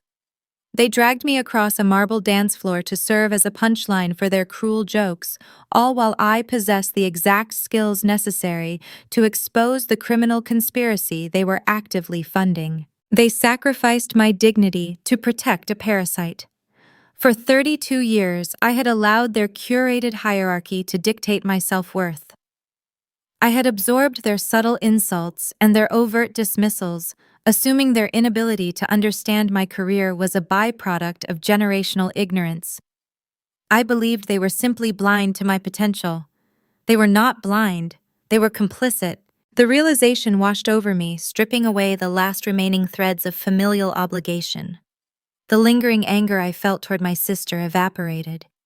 Anger is a chaotic, volatile emotion that clouds judgment and invites sloppy execution. What replaced the anger was a cold, clinical peace. It was the detached precision of a surgeon standing over a terminal patient, realizing there is nothing left to salvage. The rot had reached the bone. The only remaining course of action was amputation. I turned my attention back to the 3 curved monitors. The time for observation was over. The diagnostic phase was complete. I needed to assemble the cure. I opened a secure partitioned folder on my local drive and began compiling the evidence. The process required exact, unassailable documentation. I did not rely on summaries or interpretations. I dealt strictly in the raw, indisputable physics of the data. I dragged the offshore routing numbers into the master directory. I included the geographic proxy logs proving the user engagement metrics originated from a localized server cluster in Eastern Europe. I added the temporal data charts demonstrating the synchronized non-human login intervals that occurred every morning at 3 o'clock. This section alone was enough to prove the corporate deliverables were fraudulent. Next, I addressed the intellectual property theft. I pulled the mirrored code I had extracted from the Lumina backend servers. I created a side-by-side comparative analysis, placing the bastardized algorithm directly next to my original time-stamped business plan. I highlighted the matching logic loops, the identical error handling protocols, and the unique naming conventions I had authored 2 years prior. I provided the undeniable forensic proof that the proprietary sentiment engine Vanessa pitched to her investors was a stolen asset. Finally, I added the financial keystone. I imported the decrypted PDF document from the regional credit union. I included the digital routing tags connecting the high-yield home equity line of credit directly to the Delaware holding accounts and ultimately to the offshore server invoices. I documented my father's signature and the exact dates the capital injections occurred. The dossier was a masterpiece of forensic auditing. It was a lethal, flawless weapon constructed entirely of facts. It proved Vanessa was faking her client engagement. It proved she stole the core technology driving her valuation. It proved my father was actively funding the deception to trick Richard Prescott into purchasing a worthless shell company. I initiated the final encryption sequence. The progress bar zipped across the screen, locking the compiled files behind a cryptographic wall that only I could open. The terminal flashed a green confirmation light, indicating the payload was secure. The weapon was loaded. I leaned back in my chair and checked the digital clock in the corner of my screen. It was 1:10 in the morning. The city of Seattle was dark and asleep. The rain had slowed to a quiet, steady mist against the windows. The silence in my apartment was deep and unbroken, mirroring the calm inside my own mind. I had the structural report. I had the ledger that would balance 32 years of quiet, enduring violence. All I had to do was walk into the Prescott corporate headquarters on Monday morning and hand the dossier to the billionaire. The gravity of the truth would do the rest. I closed my eyes, taking a slow, measured breath. The technical war was over. The digital battlefield was cleared. But a sudden heavy impact shuddered through my front door. My eyes snapped open. The noise echoed down the narrow hallway of my apartment, disrupting the quiet sanctuary of my workspace. It was not a polite tap. It was a closed fist striking solid wood with frantic, desperate force. The brass deadbolt rattled in its frame. The digital war had just breached the perimeter of the physical world. I looked back at the clock. The fallout from the dining room interrogation had arrived much faster than I calculated. I stood up, pushing the ergonomic chair back, and walked toward the entryway to face the impending collision. The heavy strikes against my front door vibrated through the floorboards of my apartment. The noise shattered the absolute quiet of my workspace, pulling my attention away from the encrypted dossier glowing on my monitors. It was 1:15 in the morning. The erratic hammering was not the polite knock of a neighbor or a building concierge. It was the frantic, uncoordinated rhythm of a system in total catastrophic failure. I stood up from my ergonomic chair, pushing it back against the wall. I walked down the narrow, dark hallway of my apartment, my footsteps completely silent against the hardwood. I did not rush. Speed implies panic, and I was not the one panicking. I reached the entryway and pressed my eye against the glass lens of the peephole. The fisheye distortion warped the corridor outside, stretching the harsh fluorescent lighting across the walls. But the figure pacing in front of my threshold was unmistakable. It was Vanessa. She looked nothing like the polished chief executive officer who had commanded the country club ballroom just hours prior. The carefully curated aesthetic had completely disintegrated. She wore a high-end camel hair trench coat hastily thrown over wrinkled silk pajamas. Her hair, usually styled into a flawless blowout, hung in damp, chaotic strands clinging to her face from the Seattle rain. Dark streaks of day-old mascara smudged the skin beneath her eyes. She raised her fist to strike the wood again, her breathing visibly ragged. I reached forward and turned the brass latch of the deadbolt. The loud metallic clack echoed in the corridor. I pulled the door open, but I did not release the heavy security chain. The door stopped abruptly, leaving a gap exactly 3 inches wide. I positioned my body effectively blocking the narrow opening. "Open the door, Payton," my sister hissed. She jolted forward, startled by the sudden opening. She stepped directly into the gap, trying to use her physical presence to force her way into my space. The brass chain pulled taut, snapping against the frame and stopping her inches from my face. As she exhaled, the sharp, acidic smell of panic mixed with cheap white wine washed over me. She had been drinking, attempting to numb the sheer terror of her impending reality before driving across the city to confront me. "We need to talk," she demanded, her voice vibrating with suppressed hysteria.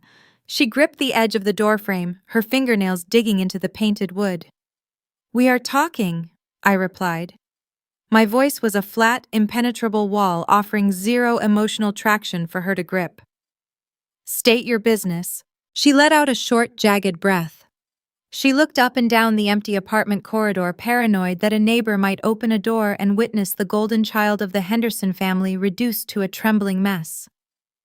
The condescending posture she had utilized her entire life was entirely gone. She was stripped of her audience and her leverage. "You cannot do this to me," she pleaded. Her eyes welled with tears. The moisture spilled over her lower lashes, cutting clean tracks through the ruined makeup on her cheeks. "I know what you are planning. I know you tracked the server routing. Julian told me Richard is expecting a shadow audit report from an independent contractor tomorrow morning. It is you. You are the auditor." I remained completely silent. In any interrogation, silence is a vacuum. People will inevitably rush to fill the void, and in their desperation they reveal the exact parameters of their fear. Vanessa could not handle the quiet. My lack of reaction infuriated and terrified her simultaneously. She pushed her face closer to the 3-inch gap. "You cannot show Richard those logs," she begged, her voice cracking into a raw, desperate pitch. "If he sees the back-end data, he will pull out of the merger. If Prescott Enterprises withdraws the $15 million, Lumina goes bankrupt by the end of the week." She was laying her casualties on the table, hoping the sheer volume of the destruction would force me to yield. She was attempting to weaponize guilt. "It is not just a business failure, Payton." She continued, her grip on the doorframe tightening until her knuckles turned white. "It is federal wire fraud. I will go to prison. Julian will leave me the second the legal team briefs him on the liability. My entire life will be erased. You constructed a life out of stolen intellectual property and synthetic metrics." I stated, my tone clinical and devoid of sympathy. "The erasure is simply a correction of the ledger." Vanessa shook her head frantically, her wet hair sticking to her jawline. She realized appealing to my sympathy for her was a failed tactical maneuver. She immediately pivoted to her final line of defense. She deployed the ultimate collateral. "It is not just about me," she cried, a wet sob catching in her throat. "If the buyout fails, Dad loses the house. I know you saw the credit union transfers. He leveraged the Issaquah property to keep the agency afloat. If the Prescott capital does not clear, the bank will foreclose on them. They will have nothing. You will be destroying your own parents. You will put them on the street over a computer glitch." She stared at me through the narrow opening, waiting for the emotional manipulation to take root. She expected the threat of our parents' financial ruin to break my resolve. She assumed the ingrained familial conditioning of our childhood would force me to protect the hierarchy, even if that hierarchy was actively attempting to destroy me. I looked at the tears streaming down her face. I cataloged the manipulation. It was the same tactic she had utilized since we were teenagers. Whenever she was caught plagiarizing a paper or stealing capital from our parents' accounts, she would immediately fabricate a crisis, deflecting the blame and demanding protection. Gravity does not care about your real estate, I said evenly. The words sliced through her frantic sobbing. Vanessa stopped crying. The suddenness of her physical reaction was jarring. You built a skyscraper on a cracked foundation. I continued, keeping my eyes locked onto hers. You used my stolen architecture to pour the concrete, and you used our father's pension to build the upper floors. The structure is fundamentally compromised. The collapse is not an act of malice. It is mathematical certainty. It was going to fall regardless of my presence.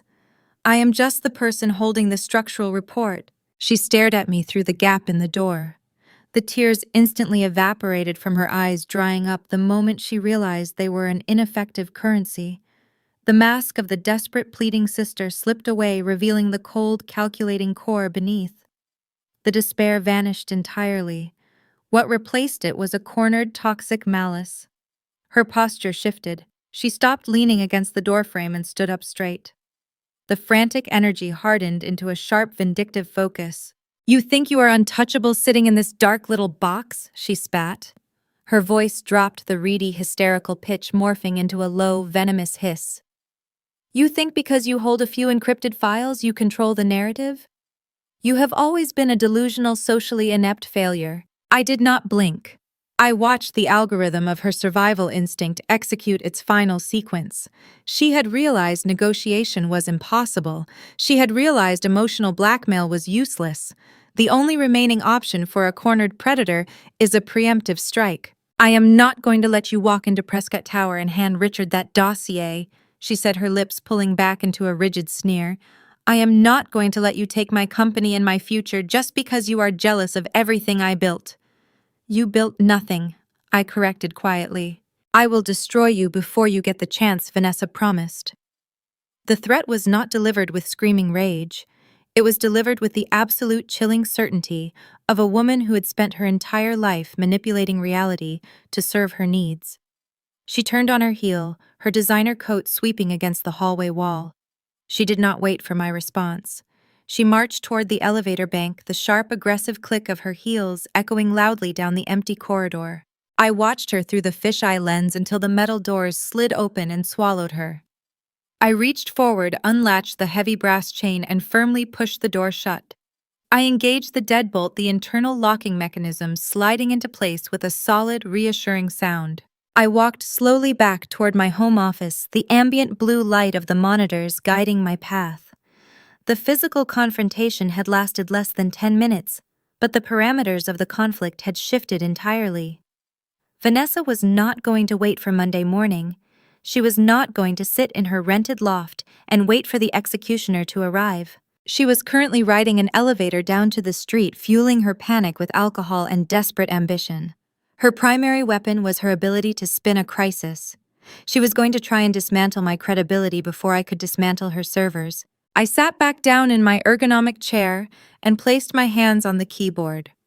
The digital war was no longer an offensive operation. It was about to become a race against a targeted character assassination. I opened a new monitoring terminal, anticipating the incoming strike. The deadbolt secured my physical perimeter, but the real battleground was digital. I walked back to the home office, my mind calculating the trajectory of Vanessa's panic. She was a public relations executive. Her instinct was not to fix the problem, but to manage the optics of the disaster. When a hollow structure begins to collapse, the architect does not reinforce the beams. They hang a tarp over the facade and blame the weather. I sat down at the matte black desk and pulled the keyboard toward my chest. I opened a secondary terminal window and deployed an automated threat monitoring script. This script was designed to passively scan the outbound communication protocols of the Lumina servers, filtering for specific keywords related to the acquisition or my name. I was setting a digital tripwire, anticipating her first strike. I did not have to wait long. Exactly 22 minutes after the confrontation at my door, the monitoring system flared. The terminal screen illuminated, displaying a red alert notification. The tripwire had been triggered. A high-priority email had just cleared the Lumina outbound servers, bypassing the standard queue and routing directly toward the executive domain of Prescott Enterprises. I initiated a packet interception. Operating within the secure parameters of the shadow audit, authorized by Richard Prescott, allowed me to decrypt the communication without triggering external firewalls. I pulled the text of the email onto my center monitor. The sender was listed as the Chief Executive Officer of Lumina Public Relations. The primary recipients were the Chief Legal Counsel for Prescott Enterprises and Richard's personal executive assistant. I read the body of the text. It was a masterpiece of corporate character assassination. Vanessa did not sound frantic or unhinged in the email. She had utilized her professional training to draft a message that sounded deeply concerned and burdened by family tragedy. She adopted the tone of a protective sister, forced to make a difficult professional disclosure for the safety of an impending merger. She claimed that I was a disgruntled former contractor who had recently suffered a severe mental health crisis. She stated that I harbored a delusional fixation on her success and was known to fabricate data to damage reputations.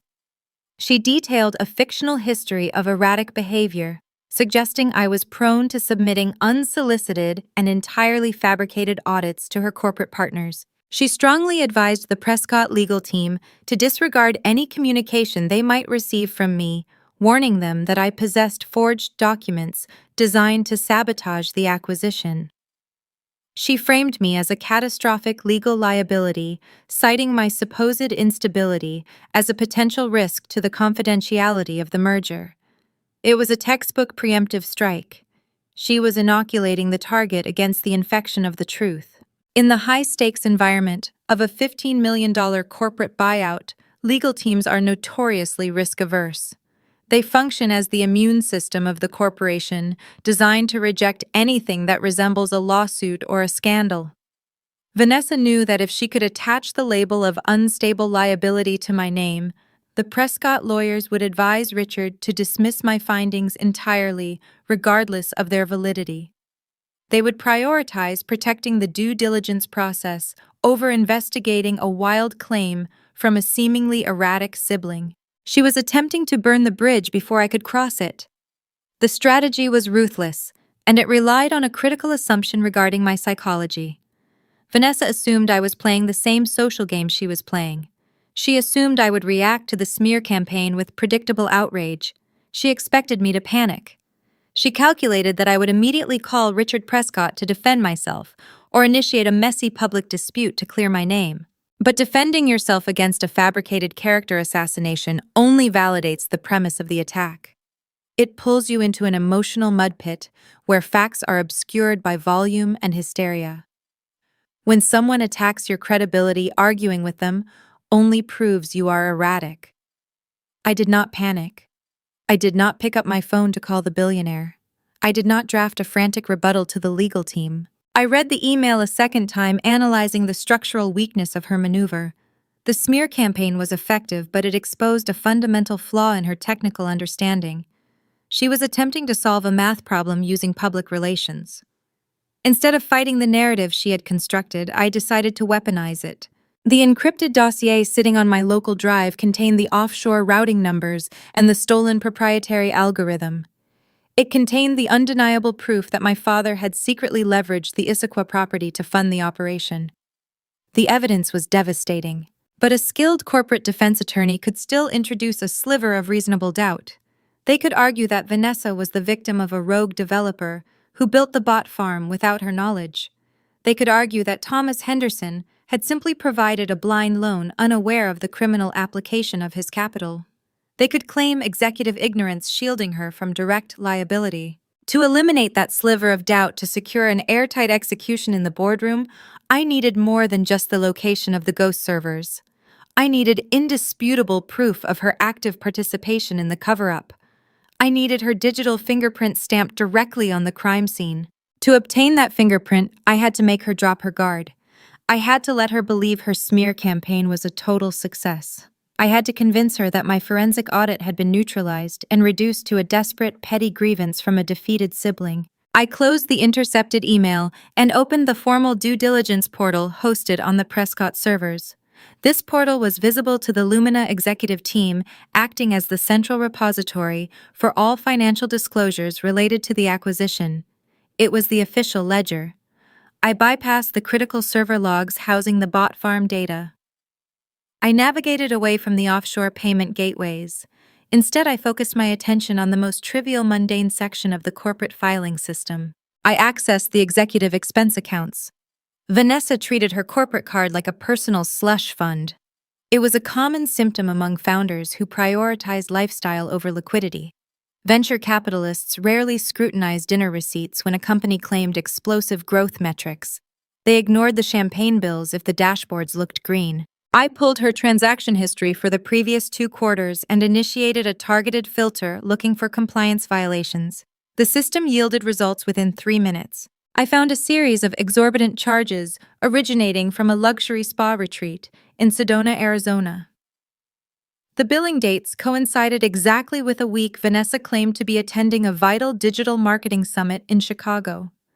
The charges included private helicopter transfers, premium wellness packages, and extensive room service bills.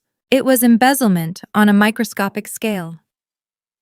In the context of a $15 million corporate acquisition, a $5,000 spa bill was a rounding error. It was entirely irrelevant to the structural integrity of the merger. But to a narcissistic founder obsessed with projecting an image of flawless execution, it was a profound embarrassment. I drafted a formal compliance anomaly report directly within the due diligence portal. I attached the Sedona receipts, highlighted the geographic date discrepancies, and flagged the transactions as unauthorized personal luxury expenses requiring immediate executive review before the merger could proceed. I did not mention the offshore click farm. I did not mention the stolen algorithm or the leveraged home equity line of credit. I framed the entire inquiry around a few $1,000s in stolen massage therapy and room service. I clicked the submit button. The alert pinged across the secure network, landing directly in the Lumina administrative inbox. This was the red herring. I sat back in my chair and visualized the sequence of events about to unfold across the city. Vanessa would receive the anomaly report. She would read the accusation regarding the spa retreat. The initial shock would quickly dissolve into arrogant relief. She would assume that this petty expense violation was the absolute limit of my technical capabilities.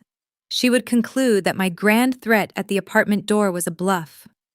Most importantly, she would believe that her preemptive email to the Prescott legal team had successfully discredited me, forcing me to grasp at insignificant straws just to validate my existence. She would laugh off the Sedona report as the desperate act of a jealous, mentally unstable sister trying to cause a minor administrative headache. But her vanity would not allow the blemish to remain on her record. She was presenting herself as a visionary chief executive officer to Richard Prescott. She could not afford to look like a petty thief, stealing spa treatments on the corporate dime right before the ceremonial signing. She would want the anomaly erased before the Prescott legal team reviewed the finalized expense ledgers on Monday morning. She would want to bury the receipts to maintain the illusion of absolute perfection.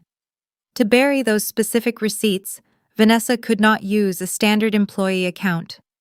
The due diligence portal required top-tier authorization to modify flagged compliance files. She would have to log into the system using her master administrative credentials, the God Mode token that granted unrestricted access to the entire Lumina infrastructure.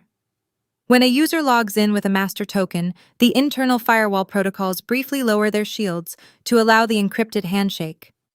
It creates a microsecond window of vulnerability in the core server architecture, a window that a prepared data architect can exploit.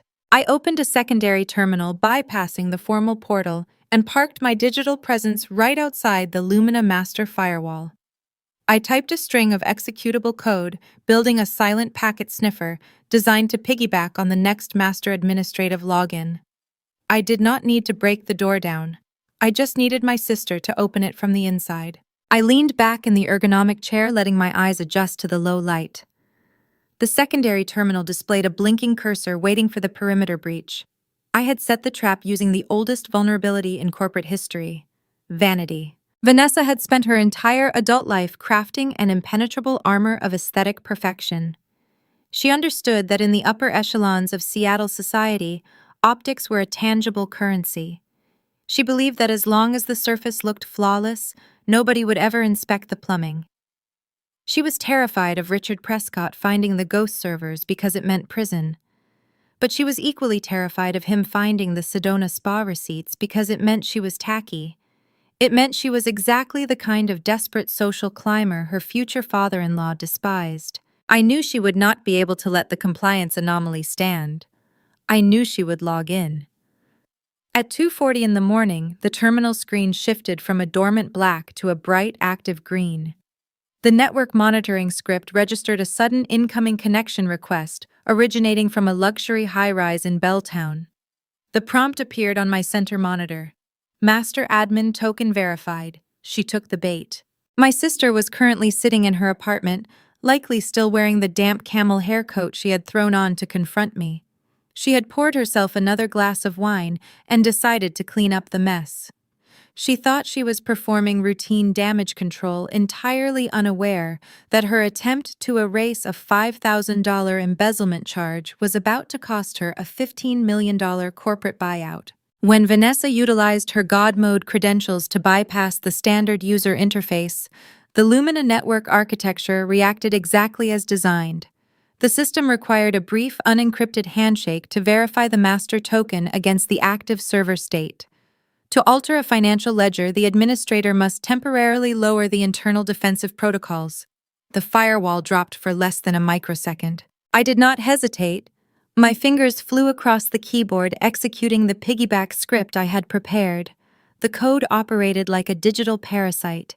It slipped through the lowered perimeter, attaching itself directly to Vanessa's encrypted login session.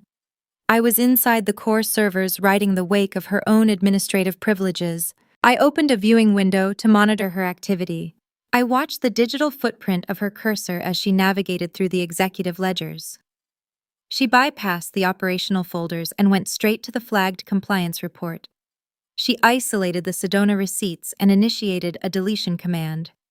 She was modifying the timestamps, attempting to bury the luxury expenses under a generic category labeled algorithmic research and development. She was rushing the process. Her movements within the server were erratic and clumsy, reflecting her compromised emotional state. In her frantic need to scrub the petty theft, she bypassed the standard synchronization checks designed to compartmentalize administrative actions. She was making a fatal architectural error. By skipping the synchronization protocols, her master token was forced to authenticate its presence across the entire Active Directory.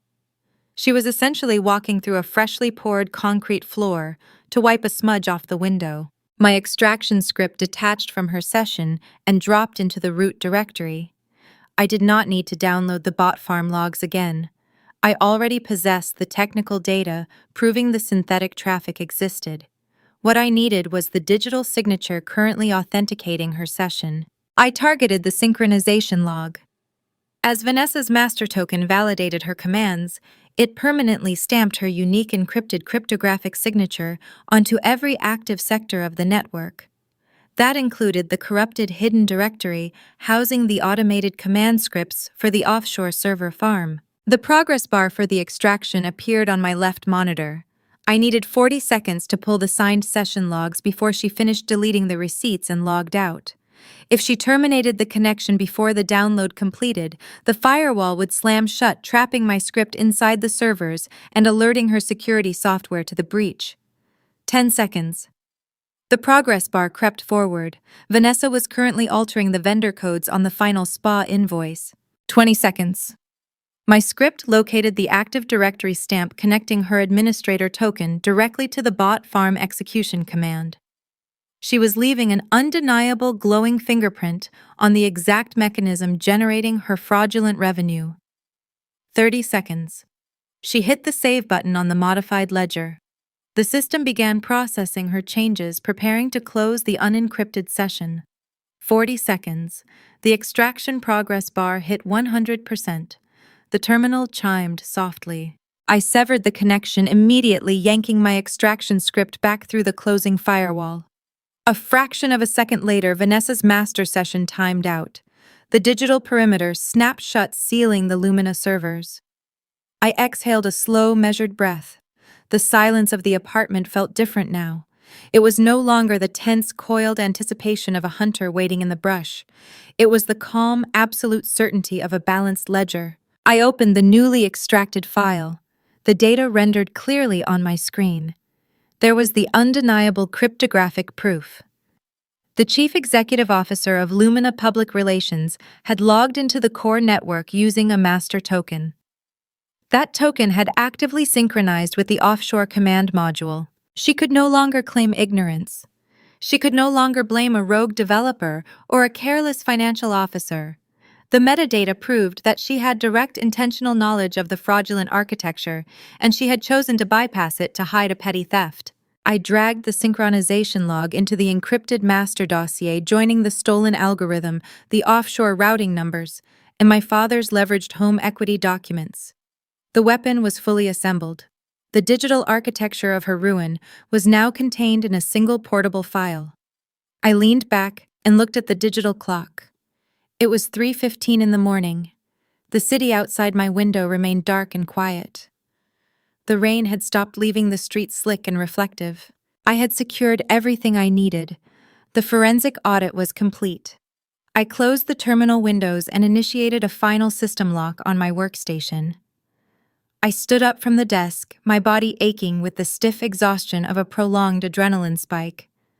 I walked into the kitchen and poured a glass of cold water, standing in the dark. The technical execution was flawless, but the human element of the impending collision remained volatile. I had dismantled the corporate fraud, but exposing it required detonating the foundational lies of my own family. I was about to walk into a boardroom and hand a billionaire the evidence to indict my sister and bankrupt my parents. I did not feel guilt. Guilt requires a transgression against a moral baseline, and my parents had abandoned that baseline the moment they decided to fund a criminal enterprise to protect their social standing. I felt the cold, heavy weight of consequence. I walked into my bedroom and set the alarm for 6 in the morning. The ceremonial signing for the merger was scheduled for 9 o'clock at the Prescott corporate headquarters. The weekend was over. I laid down and closed my eyes, letting the steady rhythm of my breathing anchor me. I needed to sleep. I needed my mind sharp and unclouded. When the alarm sounded, the morning sky was a bruised metallic blue. The fog rolling off the Puget Sound caught the early light, turning the city into a muted watercolor painting.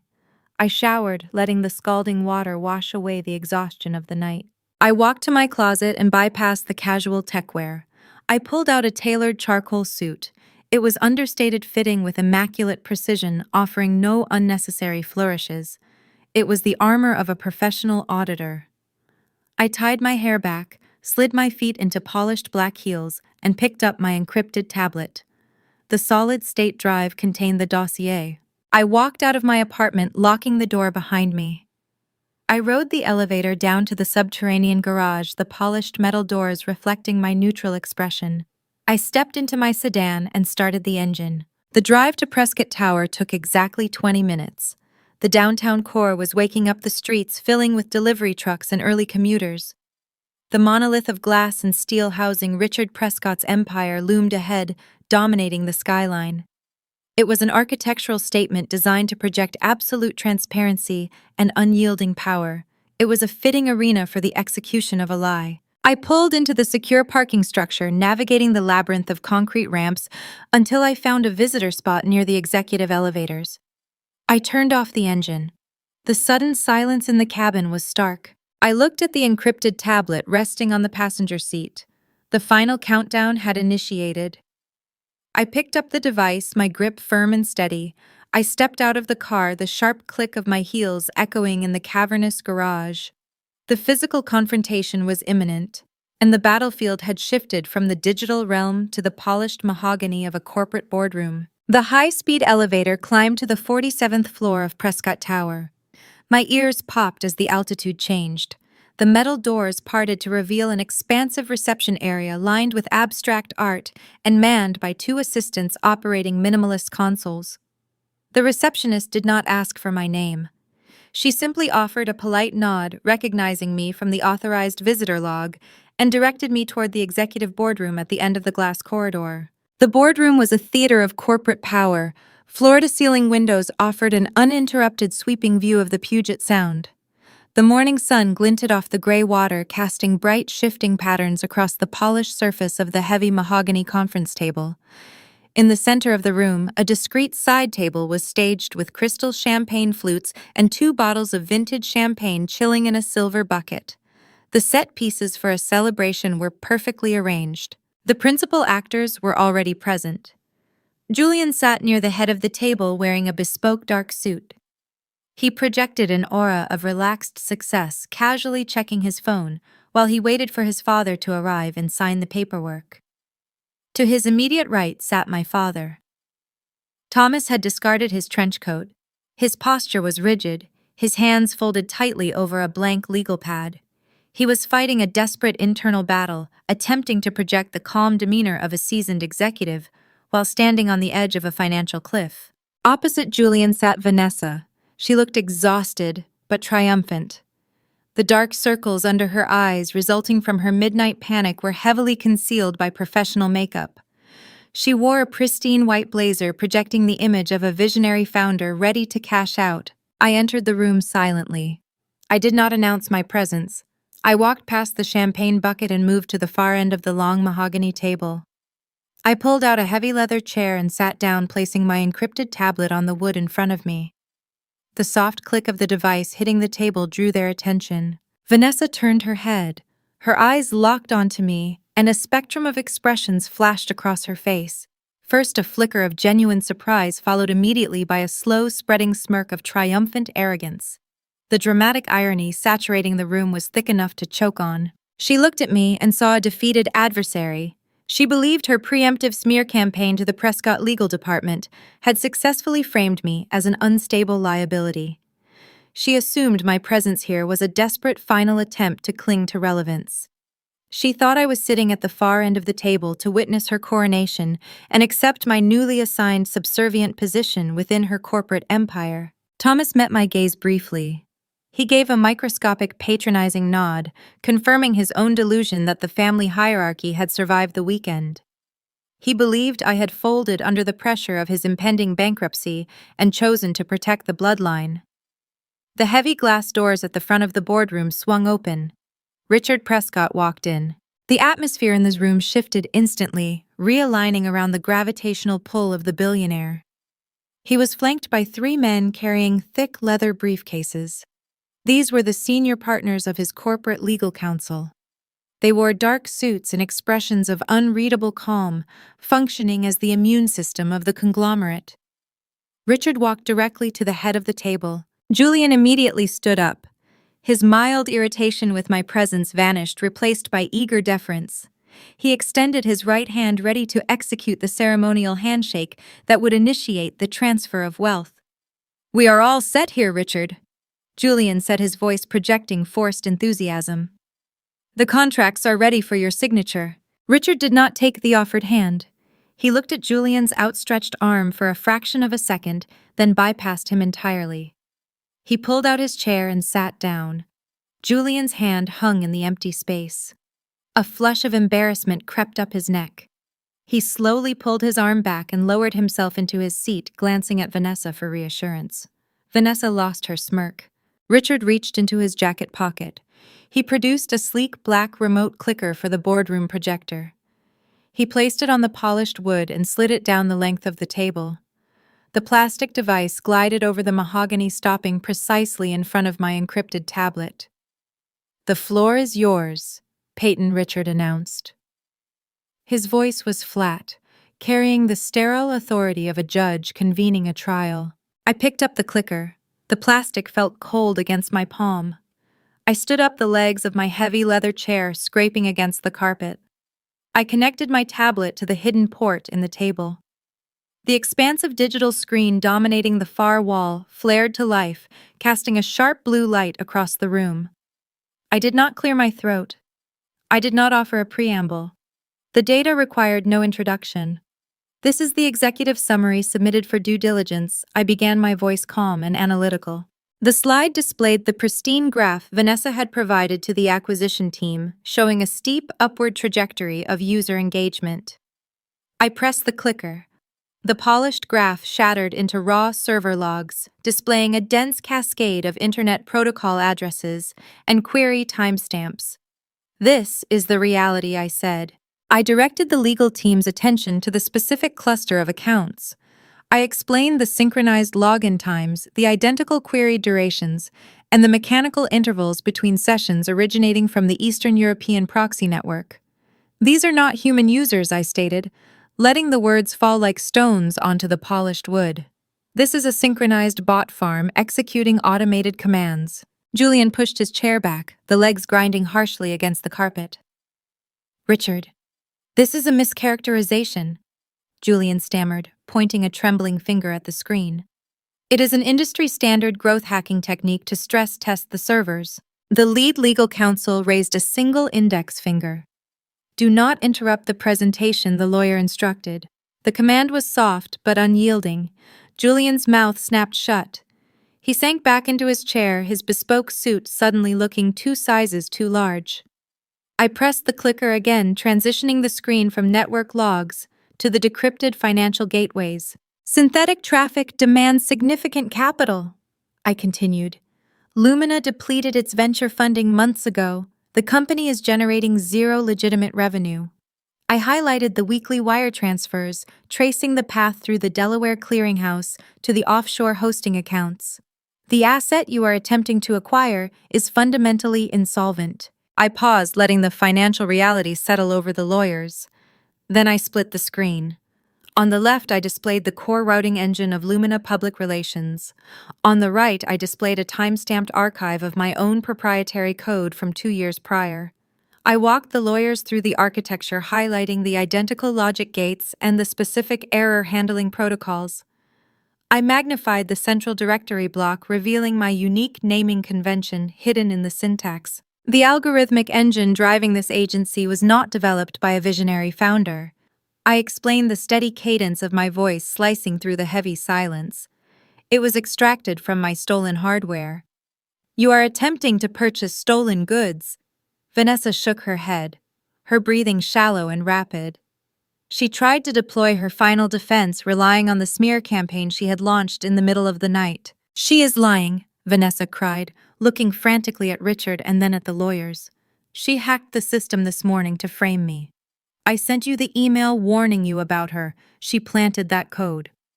I pressed the clicker one final time. "My sister anticipated this audit," I said, addressing Richard directly. "She intends to argue that a rogue developer built the bot farm and embedded the stolen code without her knowledge." The final slide materialized. It was the stark, unformatted server session log from the early hours of the morning. At 2:40 a.m., the master administrator logged into the core network to alter personal executive expense records, I said. I highlighted the timestamp and the encrypted cryptographic token. To execute that modification, the master token was forced to synchronize with the active server state. By bypassing the standard security protocols, the administrator permanently stamped an irrevocable digital signature onto the active directory. I zoomed in on the signature block, aligning it directly beneath the corrupted file path housing the bot farm traffic. The metadata confirms the chief executive officer had direct intentional knowledge of the fraudulent architecture I stated. She verified the ghost servers herself 7 hours ago. I lowered the clicker. The presentation was over. The execution was complete. I reached down and unplugged the connection cable from my encrypted tablet. The digital screen behind me blinked twice, then faded to a neutral black, plunging the front of the room back into the natural morning sunlight, reflecting off the Puget Sound. I picked up my tablet and tucked it securely under my arm. I turned away from the blank screen and looked down the length of the mahogany table. I bypassed my father, who was staring blankly at his trembling hands. I bypassed Julian, who looked physically sick. I locked my eyes directly onto Vanessa. "The asset you are attempting to acquire is fundamentally insolvent," I stated, the chill in my voice echoing off the glass walls. "The culpability is absolute." The silence in the boardroom possessed a distinct physical weight. It was the sound of a catastrophic structural failure.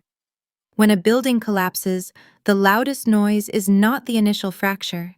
It is the sudden, unbreathable stillness that follows the impact when the dust rises and obscures the wreckage. The morning sunlight continued to reflect off the water of the Puget Sound, remaining entirely indifferent to the empire that had just vaporized inside the glass walls. Richard Prescott did not look at the dark screen behind me. He did not look at the champagne bottles sweating in the silver bucket. He looked at his son. The real estate titan did not raise his voice. Anger implies a loss of control. Anger is an emotional reaction to an unexpected threat. Richard did not view Vanessa as a threat. He viewed her as a contamination. "The acquisition offer is formally rescinded," Richard stated. His tone was flat, carrying the sterile authority of a judge issuing a sentence.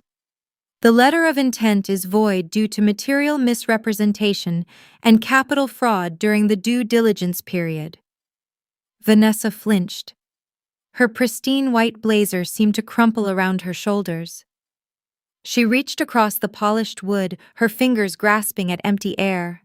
"Richard, wait!" she begged, her voice cracked, fracturing into a high, desperate pitch. "Please, you have to let me explain. I can fix the metrics. I can license the code from Payton legally. We can negotiate a lower buyout price. Just give me a chance to make it right." "There is no explanation required," Richard interrupted, cutting through the frantic plea. "You attempted to sell me a hollow shell built on stolen intellectual property. You falsified user acquisition data to inflate the valuation of a worthless asset."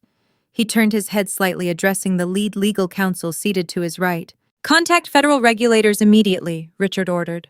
"We are legally obligated to file a report with the Securities and Exchange Commission regarding the fraudulent disclosures presented during our preliminary review. I want a full barrier erected between Prescott Enterprises and Lumina Public Relations by noon." The lawyer nodded once, pulling a phone from his pocket. The action was swift and merciless. The finality of the directive broke whatever fragile composure Vanessa had left. The polished public relations founder cultivated over years of parental enabling shattered into jagged pieces. She spun around, her frantic gaze searching for a lifeline. She looked at Julian. Julian sat perfectly still. He was staring at the digital readout on his phone, though the screen was dark. He was processing the reality of the woman sitting across from him. He had believed he was marrying a visionary entrepreneur. He realized he was marrying a parasite who nearly tied his family name to a federal indictment. "Julian, please," Vanessa sobbed. Tears ruined the heavy concealer under her eyes, leaving dark streaks down her pale cheeks. "Talk to him. Explain to him that we can handle this internally. Do not let him destroy my life over a mistake." Julian did not speak. He raised his left hand, resting his wrist on the edge of the mahogany table. He unclasped his heavy silver watch. The metal band slipped through his fingers, making a sharp, resonant clink against the wood. He stood up, leaving the timepiece behind. It was a silent, unmistakable severance. He walked toward the boardroom doors. He did not look back. He did not offer a dramatic exit line. He excised the liability from his life with the same ruthless efficiency his father used to govern his conglomerate. The heavy glass doors swung shut, sealing Vanessa's fate. She stared at the watch resting on the table. A strangled gasp escaped her throat. She sank back into her chair, burying her face in her trembling hands. The systemic ruin finally breached the threshold of my father's paralysis. Thomas blinked, his eyes darting around the room as the terrifying math calculated in his mind. Without the Prescott buyout, the infusion of capital Vanessa promised would never arrive. Lumina would declare bankruptcy within the week. The credit union would stop receiving payments. The high-yield home equity line of credit would default. Thomas was not just watching his daughter's career end. He was watching his own legacy burn to the ground. The performative wealth, the curated image of the successful patriarch, the sprawling house in Issaquah. It was all gone. He had bankrupted himself and his wife to protect a lie. He stood up, his movements jerky and uncoordinated. He looked at Richard, attempting to summon the authoritative voice he had used to control his family for decades. "Richard, listen to me," Thomas commanded, though his voice trembled. "This is a severe overreaction. My daughter made a miscalculation under extreme pressure. We can contain this. We can reach an equitable settlement. You do not have the capital to reach an equitable settlement, Thomas, Richard replied, his expression hardening into pure disdain. And you do not have the authority to negotiate in this room. Richard tapped a button on the intercom set into the table. Security to the executive boardroom. Thomas turned slowly and looked down the long table at me. The patriarch stripped of his kingdom, staring at the architect who had drafted his ruin. He expected me to intervene. He expected the ingrained conditioning of my youth to override my professional integrity. He was waiting for me to save them. I met his gaze, keeping my posture aligned. I protected the deal by killing it, I said calmly. The security guards arrived, escorting Thomas and Vanessa out of the building. The room emptied, leaving only Richard and myself. The lawyers packed their briefcases and departed to draft the SEC filings. The silence returned, but it was no longer heavy. It was clean.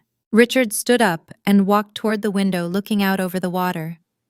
You performed a surgical extraction, he noted. You navigated a highly volatile emotional minefield without allowing the sentiment to corrupt your data. That requires a specific discipline, a discipline I rarely encounter even at the highest levels of my own organization. He turned to face me. The chief risk officer of my primary logistics division is retiring next month. Richard explained, his voice taking on the decisive cadence of a chief executive. The board is currently evaluating external candidates. I am halting that search. I want you to take the position. The offer hung in the quiet air of the boardroom. It was the ultimate validation. It was a corporate title that came with an equity stake, a corner office overlooking the Pacific, and a salary that would eclipse my previous decade of earnings in a single fiscal year. It was everything my parents had worshipped. I looked at the billionaire. I appreciated the magnitude of the offer, but I recognized the shape of the cage. If I accept the title of Chief Risk Officer, I become a component of your hierarchy. I have to manage internal politics. I have to navigate board members and defend my budgets against competing divisions. I spent 32 years trapped inside a toxic hierarchy, assigned a role I did not choose, governed by rules designed to extract my value while erasing my presence. I picked up my encrypted tablet, holding it securely against my side. I refused to trade a familial cage for a corporate one, I said. My voice was steady, rooted in a deep, unshakable certainty. I prefer the autonomy of the shadows. I am a forensic data architect. I find the broken nodes. I isolate the rot. I fix the structural failures. But I can only do that effectively if I remain outside the blast radius. Richard studied my face. The surprise in his eyes slowly transformed into a profound respect. In his world, people did not decline a seat at his table. You are a sovereign entity, Payton, he said, a rare smile touching the corners of his mouth. I can respect that boundary, but I still require your diagnostic capabilities. He walked back to the table and picked up a silver pen. He offered a compromise. An independent consulting retainer. Total autonomy. No corporate title. Reporting exclusively to him when a critical vulnerability required an uncompromised audit. The retainer fee he proposed was astronomical, securing my financial independence for the rest of my life. It was not a salary, it was a sovereign grant. I accepted the terms. We concluded our business discussing logistical theory and the evolving nature of encrypted supply chains. It was a conversation between equals, devoid of performative arrogance or hidden agendas. An hour later, I walked out of Prescott Tower. The Seattle rain had returned, falling in a steady, cleansing mist. I stepped onto the wet pavement, feeling the cold air against my skin. The traffic flowed smoothly along the downtown corridors, a functional system operating without friction. I had left my family in the wreckage of the lie they built. They would face the SEC investigations, the foreclosure notices, and the total collapse of their curated social standing. They would have to navigate the consequences of their own enabling, blind to the reality that they engineered their own destruction. I did not feel vindicated. Vindication requires an audience. I felt something far more enduring. I walked down the city street, the rhythm of my footsteps steady and unhurried. The ledger was finally balanced. The ghost servers were dead. The truth was unvarnished and unbroken, and for the first time in my life, I was entirely at peace in the reality I had earned.